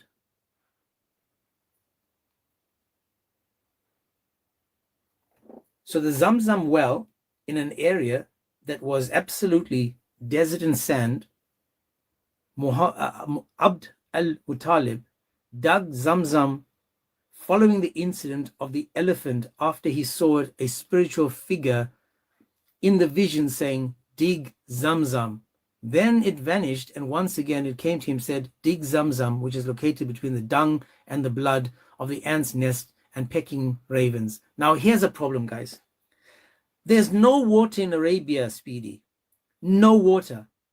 And yet you've got elephants living in the desert.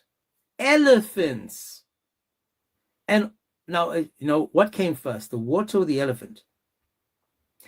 The water has to be there for the elephants to go there. If there's no water, there's no elephants. Now we've got elephants living in the desert looking for water. Come on, man. Come on, man. Then Muttalib digs the Zamzam. Imagine the celebration with the elephants, man. These guys must have been They're all Lion King, man. These elephants were celebrating, blowing the trumpets, man. Come on, man. And then Muttalib woke up and he went immediately to the sacred house. Hang on a second. This is the grandfather of Muhammad, goes to the sacred house after finding Zamzam water. How? Maybe the elephant back then had different, like just like how little girls are different, back today. Let me actually show you guys a picture, right? Of how different times were then and now, because see, this picture shows you a 9-year-old on the left at the time of Muhammad and a 9-year-old in 2020.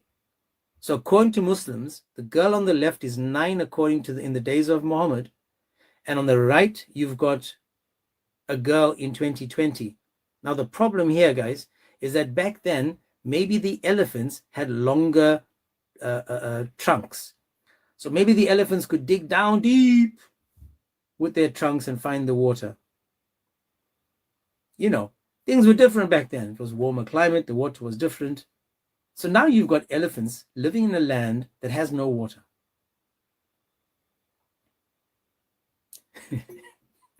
Imagine that, man. So I got a picture for you guys, a 9-year-old back then and a 9-year-old today. Maybe the elephant's trunk could, maybe it was like, a bit when you're doing drilling, offshore drilling, you see the bit. Maybe they had the bit at the end of their noses. So Abd al-Muttalib, he digs to save the elephants. And he says, I am going to dig this well and fight anyone who tries to bar me. And he continued along. His sole son Al-Harith at the time used to dig despite the vehement protest of the Qurayshis. They disputed with him, but ain't no way they're going to stop him until he had water to drink. Now, when you're doing all this hard labor, you need water to drink. This guy was digging to find water to survive. God bless his soul, man. And you know what? He married another woman as well. So he must have had a lot of water that kept him hydrated. Because it says that Abu Muttalib married another woman who bore his 10 sons, just like today, pumping out the kids. He intended to sacrifice one of his sons. Oh my goodness. Oh yeah, this is the story, guys. Oh my gosh, thank goodness I found this. This is the story about the Kaaba. This is the guy, Abu Muttalib, the grandfather of Muhammad, that goes to the Kaaba to sacrifice one of his sons to Hubal. Oh my goodness. And again, this is now in the book called The Life of Muhammad by Ibn Ishaq. And I'm now on islamonline.net, the well of Zamzam. And then it says that he says he married another woman who bore him 10 sons, and he intended to sacrifice one of his sons. So he gathered them in the Kaaba. The lots were cast, and it was Abdullah's arrow that came out. So what they did was they were going to shoot an arrow to see who's going to win and lose. But after consultation with the people, they suggested to put Abdullah and 10 camels side by side and cast lots for them. And if the arrow falls against Abdullah, he should add 10 more camels, yada, yada, yada. But again, let me see, this mentions Hubal. Because again, in the hadith mentioned by Ibn Ishaq, it mentions Hubal. He was going to sacrifice him to Hubal. But over here, it doesn't say that. It doesn't say that. Let me see if I can find it with the word search. Nope. They left that out. So if you guys want, it's called islamonline.net. Let me show it to you. I'll show you this, and I'll show you the one about the Kaaba. This is why the paganism is crazy, man. Watch this. So if you go to, let me do it this way. Where am I? There we go. Islam.net, well of Zamzam. Okay, because this is talking about over here where it says he wanted to sacrifice one of his sons. And this is again talking about the elephant. But anyway, I'm going to show you now the opposite of this. So now you saw about the sacrifice. I'm going to go to Ibn Ishaq. Ibn Ishaq. And I will show you about Hubal. Let me see.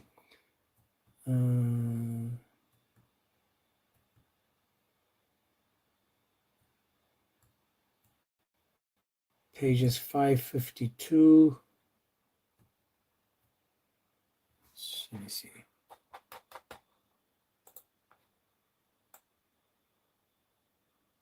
I think it's page 552. 1 second. And I will show you that according to in the Quran, in the where it's talking about the sacrificing of the sons, and it talks about who is in the Kaaba. 552.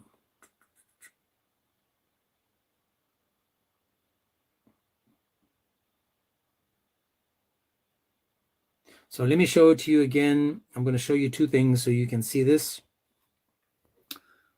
So on page 552, it says, he said, this is talking about the Kaaba. He says, from Hakim, blah, blah, blah, and other traditionalists, the Quraysh had pictures in the Kaaba. Can you see that? Where am I? Including two of Jesus, son of Mary, and Mary, on both whom be peace. And then he says that the woman looked like she looked like a Muslim, like an Arab. And then my father being my ransom, you are truly an Arab woman. The apostle ordered that the pictures should be erased except those of Jesus and Mary. And told me that the apostle stood at the door of the Kaaba and said, there is no God but Allah, and he associated known with him, blah, blah, blah. So now I'm going to show you where Hubal is mentioned. Now I'm going to show you where it talks about Hubal. Let me just see.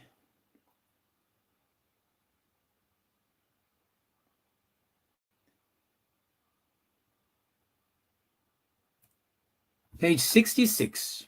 We're going to go to page 66, and we're going to see that Hubal was center stage at the Kaaba. 66, Hubal, center stage at the Kaaba.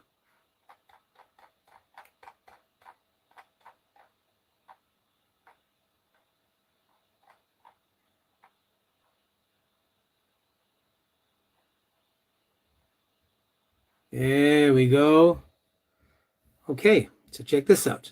Again, Ibn Ishaq says this again, Abu Muttalib. So same guy. And how he vows to sacrifice his son. Now notice what the other side said, right? It didn't go into detail, but watch this. It is alleged that God only knows the truth about Abu Talib encountered the opposition of the Quraysh when he was digging for Zamzam. He vowed, so there we go, he was digging for the Zamzam. He vowed that he should have 10 sons, yada, yada, yada. Keeps going. Says, afterwards, when he had 10 sons who could protect him, he gathered them together and told them about his vow and called on them to keep faith with God. They agreed to obey him and asked what they were to do. He said that each one of them must get an arrow, write his name on it, and bring it to him. This they did, and he took them before Hubal in the middle of the Kaaba. What? He took them to Hubal in the middle of the Kaaba. Guys, this is from the book called Sirat Rasulullah, or the Life of Muhammad, and this is by Ibn Ishaq.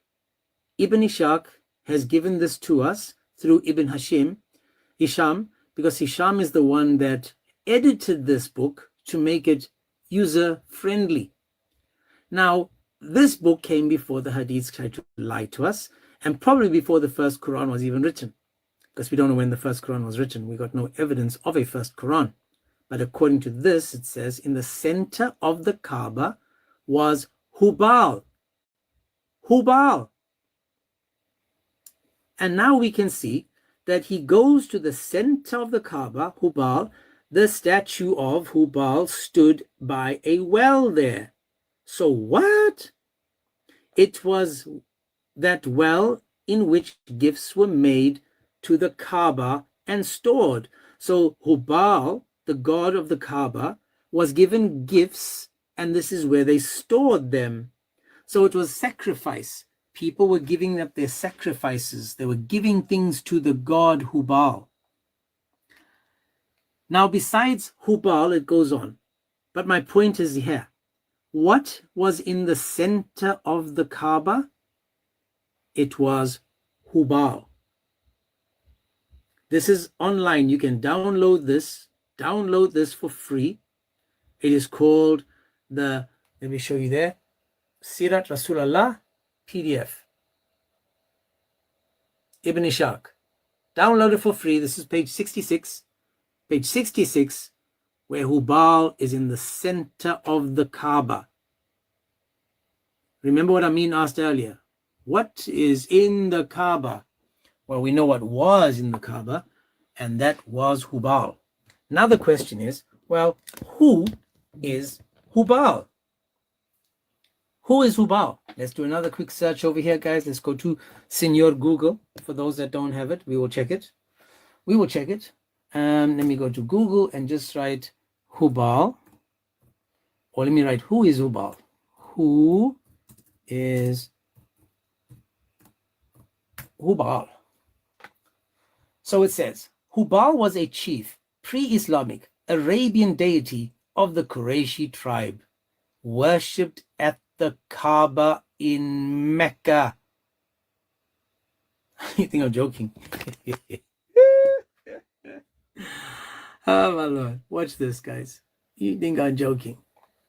Hubal was the chief pre-Islamic Arabian deity of the Qurayshi tribe worshipped at the Kaaba in Mecca. Now, I'm just going to show you pictures. Let's see images. So this is the images now. I'm on images. Look, crescent, moon, star, crescent, moon, star. That's Muhammad probably flying to the heavens. But again, each of these is continuing. Check this out. This is the crescent moon at Mecca on top of the mosque, right? This is the crescent moon. And this is the crescent pagan carving of the solar deity Baal. Do you see why we can't do this? This is the pre-Islamic god, Hubal. There's the pre-Islamic god. You can't make this up. You cannot make this up. So now that you guys are able to see what I'm showing you, and it is coming from the Muslim sources, that's why when Speedy was up here and I asked him about all these pagan rituals, now you can see why the Muslims to this day are still using the same pagan rituals, the same pagan symbols, and it's incorporated into Islam right now. Let me show you guys even more. Watch this. I'll show you guys some stuff that maybe since I've got a new following over here, I'll show you some crazy stuff. Now, in the Quran, let me see, what's a tortoise carrying?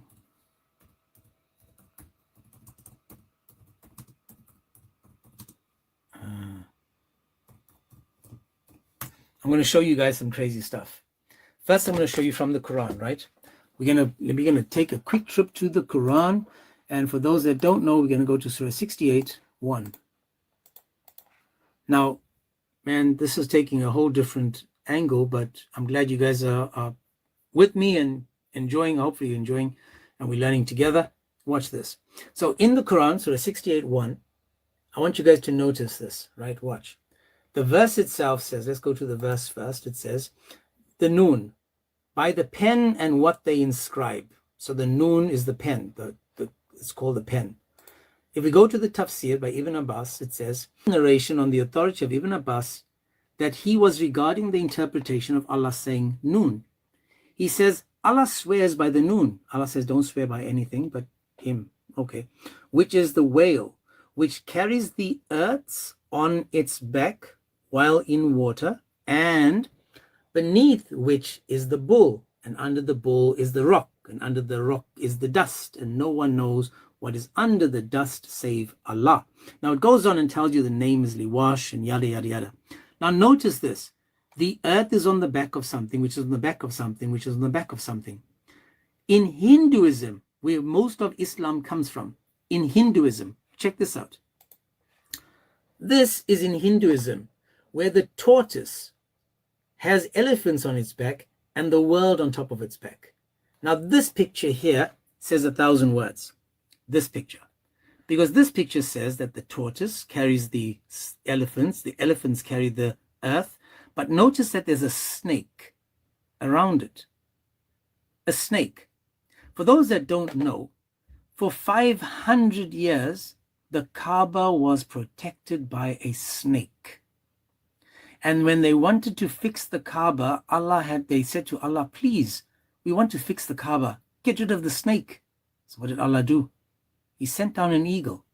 The eagle took the snake so that they could fix the Kaaba. Now this is Hinduism. I'm going to show you more about Hinduism and Islam. Right? So let me just do this. Let me find it again. So now we've got that in Hinduism. I'm going to show you more stuff with Hinduism. For example, Hindu and I forgot. Oh yeah, the Vijay.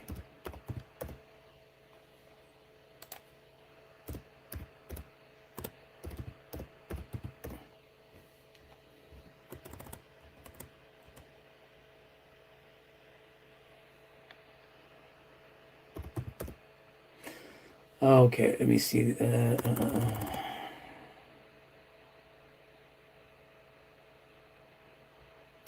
Oh my goodness, can someone help me think? I'm thinking of the word. It is Shiva. Oh, there we go. Okay, so I'm going to show you. Why is that going there? What is happening? It's okay.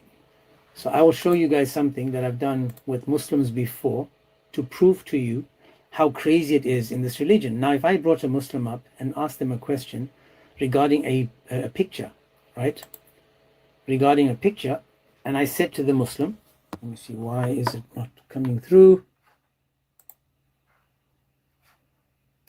1 second. Come on, man.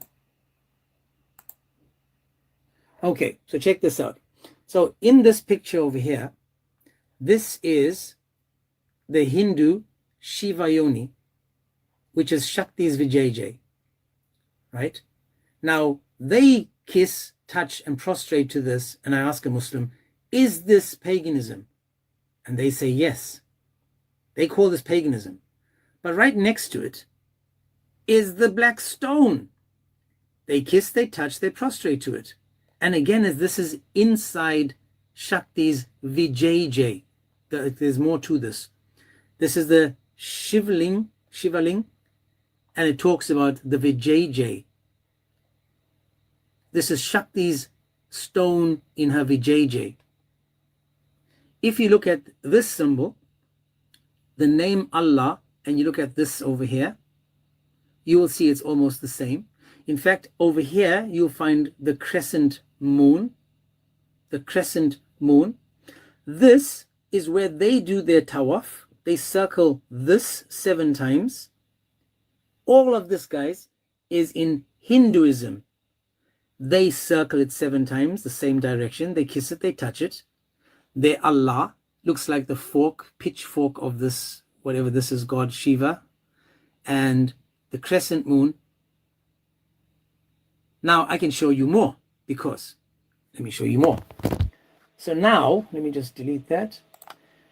We've seen so far 2 things, right? Now, I'm going to show you in Hindu, shave their heads as well,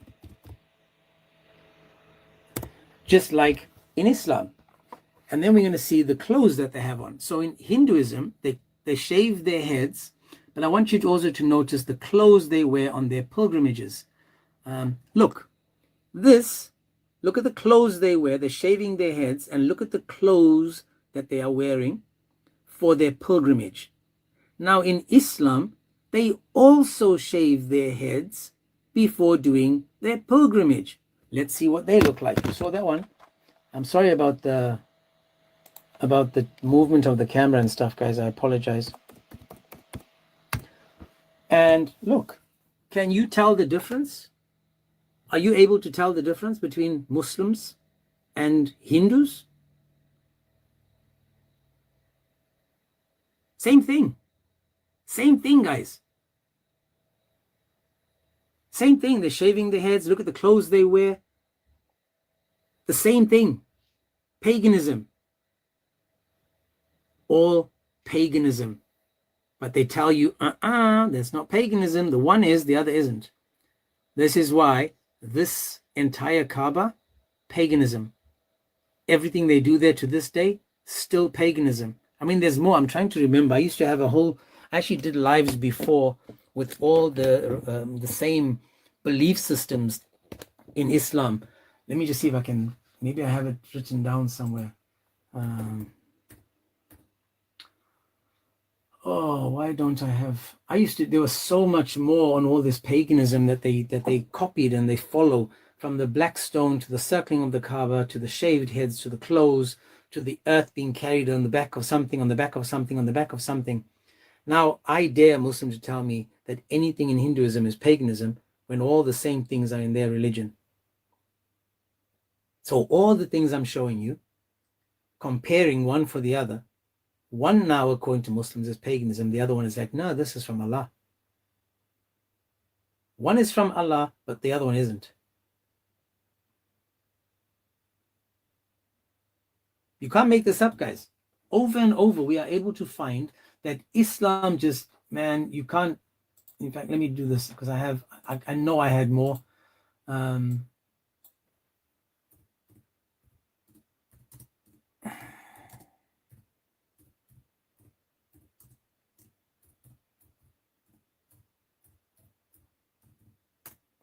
Just trying to figure, man, where, because there were so many similarities, it's crazy.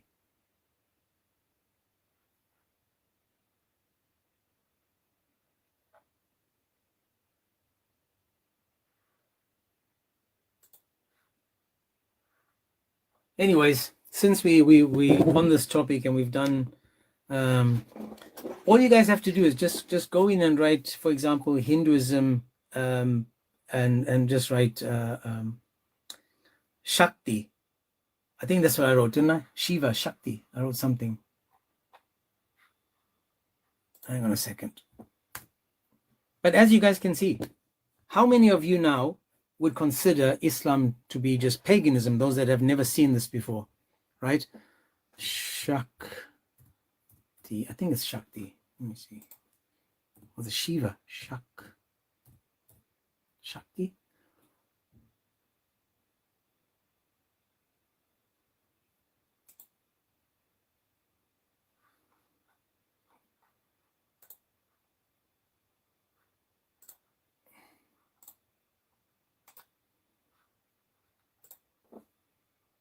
Yeah, I showed you guys this and I'll show it to you again just quickly because this is the picture I found again. So watch this. So you can see the top, it says, Shiva is the stone inside Shakti's Vijayjay, right? Shiva is the stone inside Shakti's Vijayjay. And then you look at the Hindu one and you guys can see, if you move the writing on at the bottom, you might see it. So according to this is Shakti's Vijayjay. Now, this, kissing this, prostrating to this, bowing down to this, whatever, touching this is paganism. But on this side, you've got exactly the same thing. Shakti inside, the Shiva inside Shakti, the stone, the Vijayjay inside Shakti. How come this Vijayjay looking thing, this Vijayjay looking thing, and this Vijayjay looking thing, this looks like it's sunburnt though. Maybe this is left shoulder, and this is probably right shoulder. But again, this again is showing you guys that the Muslims have taken all the stuff from Islam, from Hinduism, and owned it. Took it to changed a few things, tweaked it, gave it, took it out of the sun so it's al blanco, like the right shoulders. And that's what they presented to us. This is the history of the Kaaba, the history of the paganism, and the history of these people that don't want us to address their religion. These are the people that are petrified that we will be the ones saying, look what we found in your religion. I'm not sure if Speedy will choose the left shoulder one or the right shoulder one.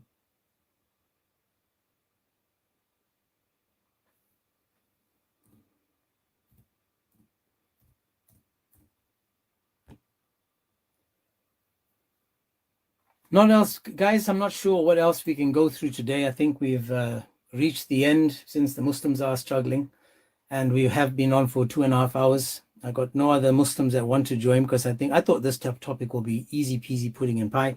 But let me explain the picture that I drew, guys. Let me explain this. So on this picture, we have to have the pigeons. Remember, the pigeons always decorate the Kaaba for us. According to this, we have, oh, I found it, guys. The paganism in Islam. So again, in this, you have the guy, the construction guy. He's standing there trying to figure out what's next. You've got someone carrying the black stone towards the Kaaba. You've got someone praying at the Kaaba before the black stone got there. And you've got the longest living relative residence of Islam is the bird. The birds have been there the second longest, because the longest living resident of the Kaaba and Mecca is actually Shaitan. It's actually Shaitan. So now that we've gone through this, I hope that you guys have learned something new, have seen something different. We've gone through the history of the Kaaba. We looked at who came to the Kaaba, when they came to the Kaaba, and we've looked at, for example, Speedy that came in talking about the Kaaba. We just have to now analyze what was left behind. If I show you this when it comes to, for example, pictures, let's see what it says. So we've got, this is Baal, Hubal, right? Hubal, remember we read in the middle of the Kaaba was Hubal, not Allah, not anyone else, but Hubal was in the center. And then you can see by the symbol of the crescent moon and the star that it's still existing on mosques today and on flags today. You also have Baal exists, and they just renamed it Islam, because again, on top of their flags, this symbol already existed. And if the symbol already existed and it's adopted, like stolen, like everything else from Islam, then you've got the same God. Then you've got Yoni, Shiva, the Vijay stone. Again, paganism, not paganism. Paganism, not paganism. Paganism, not paganism. Over here, you've got the stone that the Hindus circle. Paganism, not paganism. Notice how they pick and choose, try to make it make sense. Paganism, not paganism. Paganism, not paganism. Paganism, not paganism. One more second there. Paganism, not paganism. You can't make this up.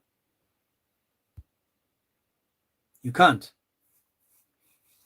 I think tomorrow maybe I should address the topic from a different angle and just focus solely on who built the Kaaba, and we can go to the Quran and Hadiths, because I think today was more of a let me show you what I have day, so that you guys are now able to go back and double check to see what we have.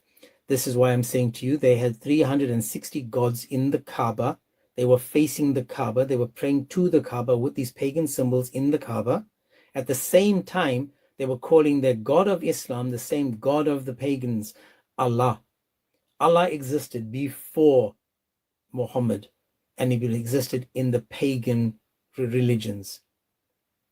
Pagan religions. Hubal, in the center of the Kaaba, according to Ibn Ishaq, they were sacrificing to Hubal in the middle of the Kaaba. So two things are true. The Kaaba existed, and the Hubal was the god at the time. Hubal, the same Hubal, the Baal, the crescent moon and the star, the same Baal of the Satan god, satanic god, the anti-god, the opposite of God. This is the thing that the Muslims were worshipping then and worshipping today. So again, it's not me saying it. This is the historical evidence that we've been given, but Muslims are saying to us, please ignore history, ignore common sense, and ignore what you find today online, because all that is wrong. We believe in one God. One God. We believe one God. We believe one God. You can't make this up, guys. Definitely can't make this up. Over and over again. Over and over again. Yeah, the pigeons decorate the Kaaba. Over and over again, we try to ask Muslims about their God, and they can't give us his name, because back then he was all the gods. He was all those gods. History is like kryptonite. Kryptonite to Superman is history, and what history is to Islam. You can't put them in the same room. 6-year-old and Muhammad can't be in the same room. They just can't. You can't. You can't have light and darkness in the same room. Only one will prevail.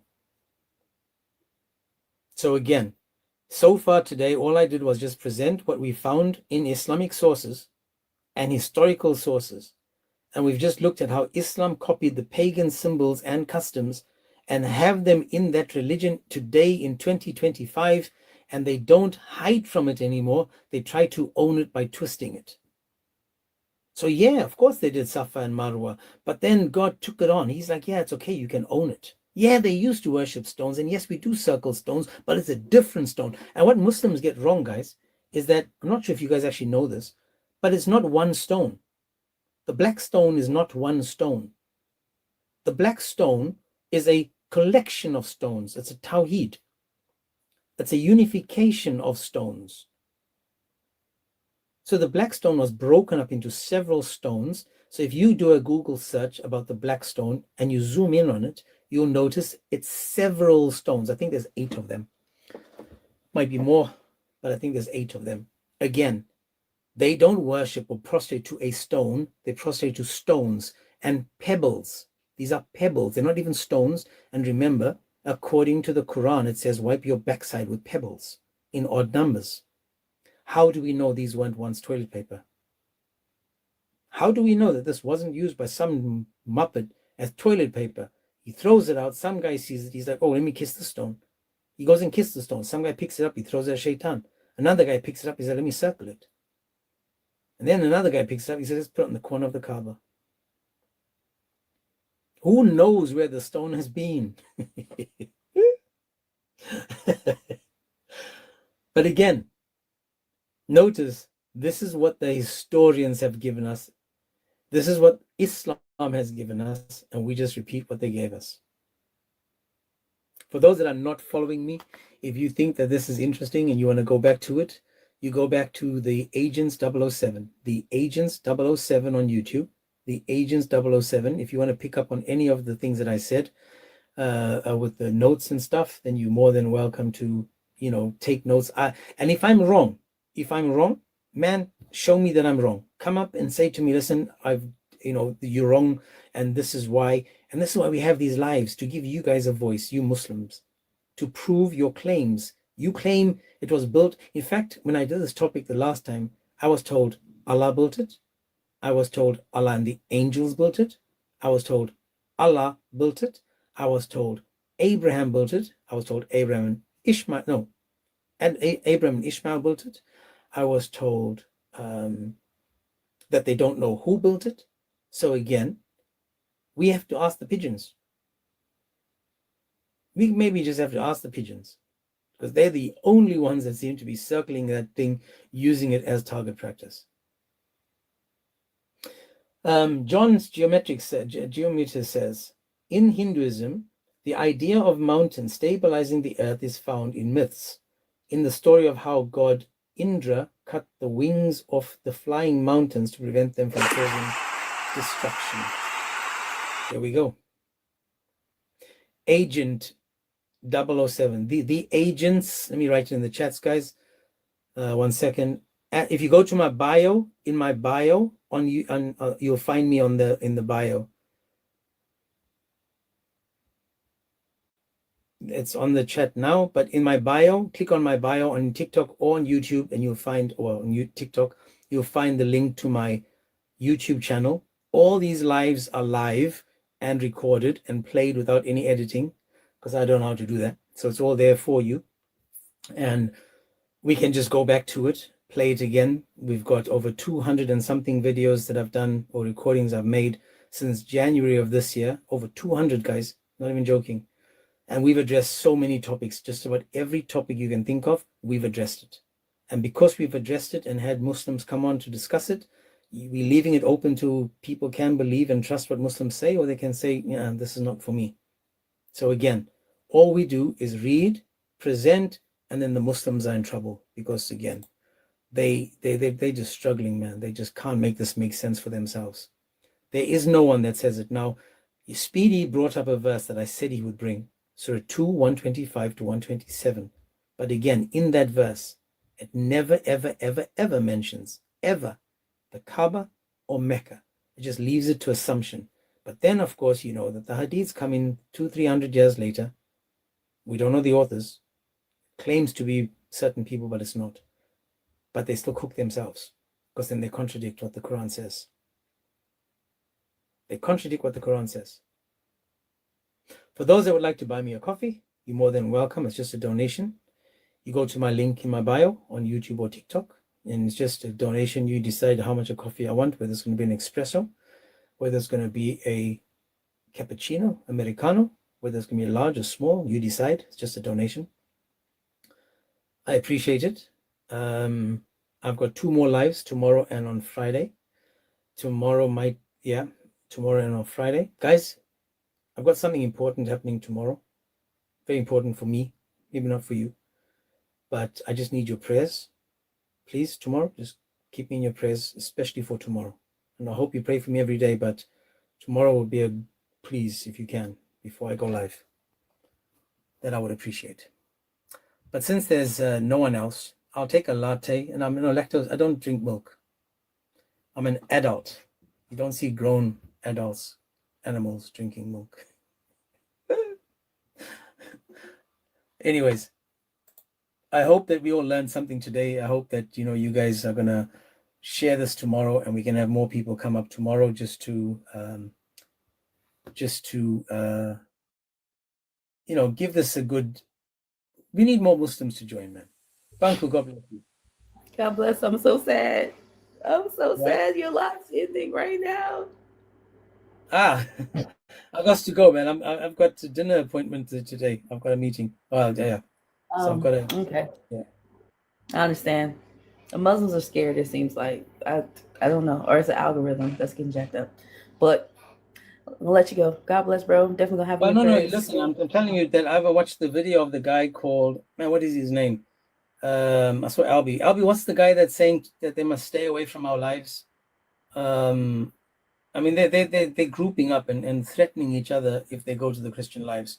So I do appreciate the Muslims that are going against the street, the flow, and saying they're coming up to have conversations. Because, guys, we don't need to blaspheme. We don't need to attack. We can have conversations. And the more calmer you are, the calmer we are. And which is unfortunate, because I try my best to, present myself as a calmer person.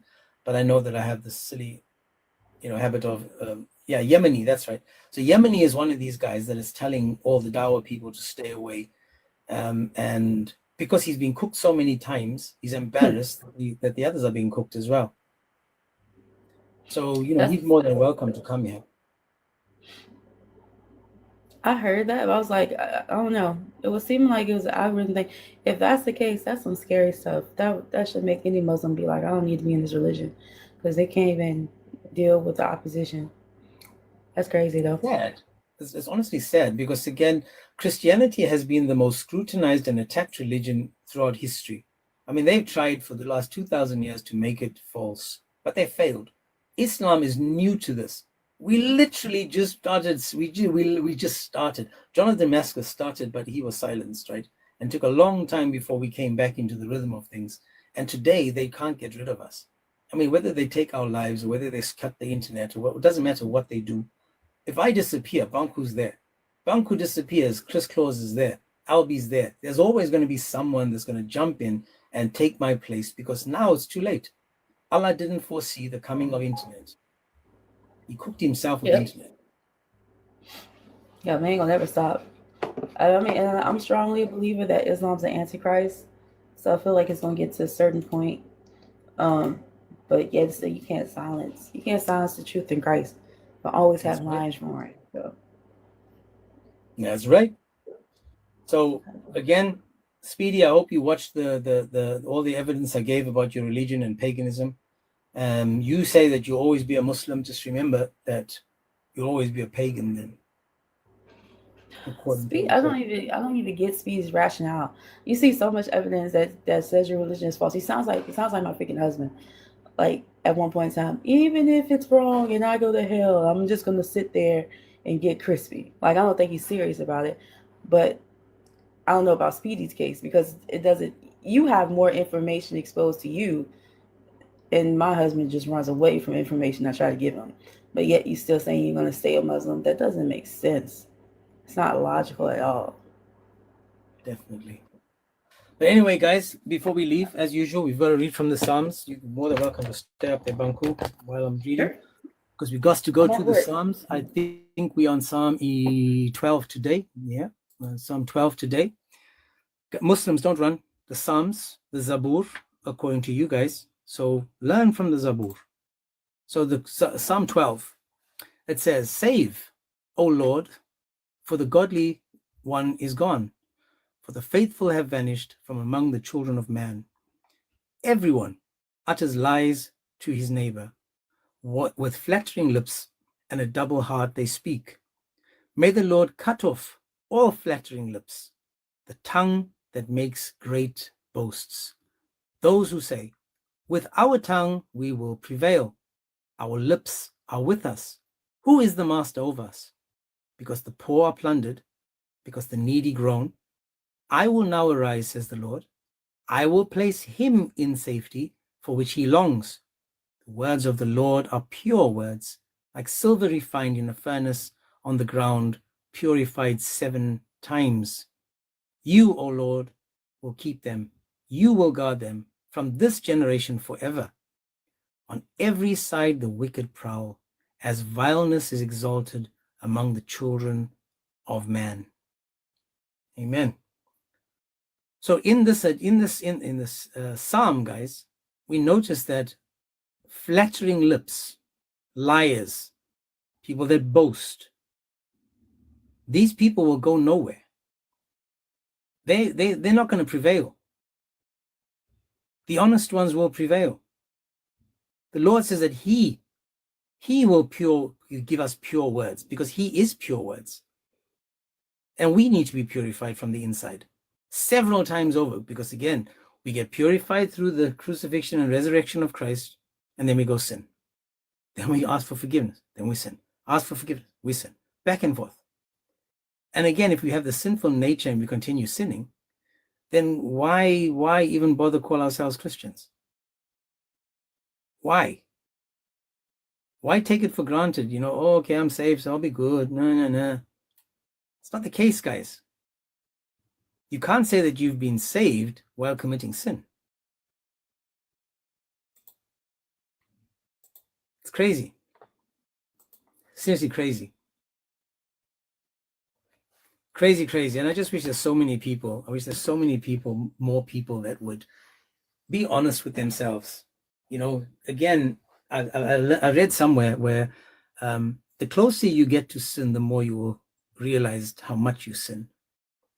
And that is because, for example, if you went to the store and you took, let's just say grapes or almonds, you walk past the fruit and veg, you take something without paying for it, because it's not stealing to you. You just took something and you do it over and over. But then the closer you get to God, the more you realize what a sin is. And then you realize, I've been stealing.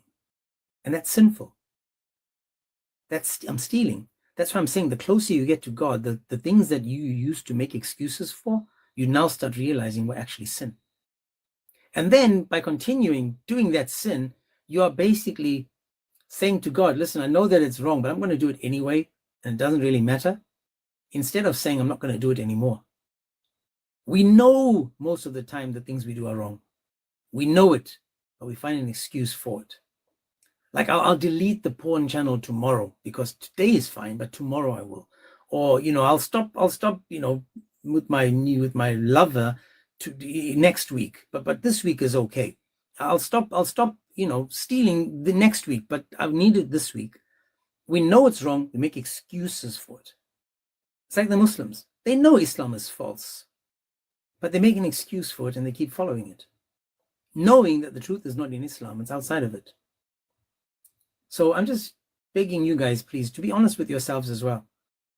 If Christ is the truth, then why follow anything but Christ in the Quran and the Bible? Why would you follow something that's not truth if Christ is the truth? The Quran says he is the word of truth. If he is the word of truth, then there's no lie in him.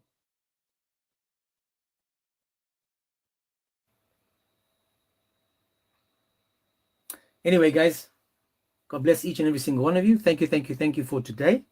It was unfortunate that we didn't get any Muslims today, but I just hope that you guys have now some of what I said. It's recorded again, so you can always go back. No worries, Banku. God bless. You guys always can go back and watch it again for the notes and stuff. I'll probably present them again tomorrow if Muslims want to join. I do have a very busy day tomorrow because I've only got 2 days left. And so what I'm going to do is I'm going to try still to make time tomorrow, and hopefully we can get and engage with more people. So again, as always, thank you. Look after yourselves. Good that signe deg og. I say that in Norwegian. Yeah.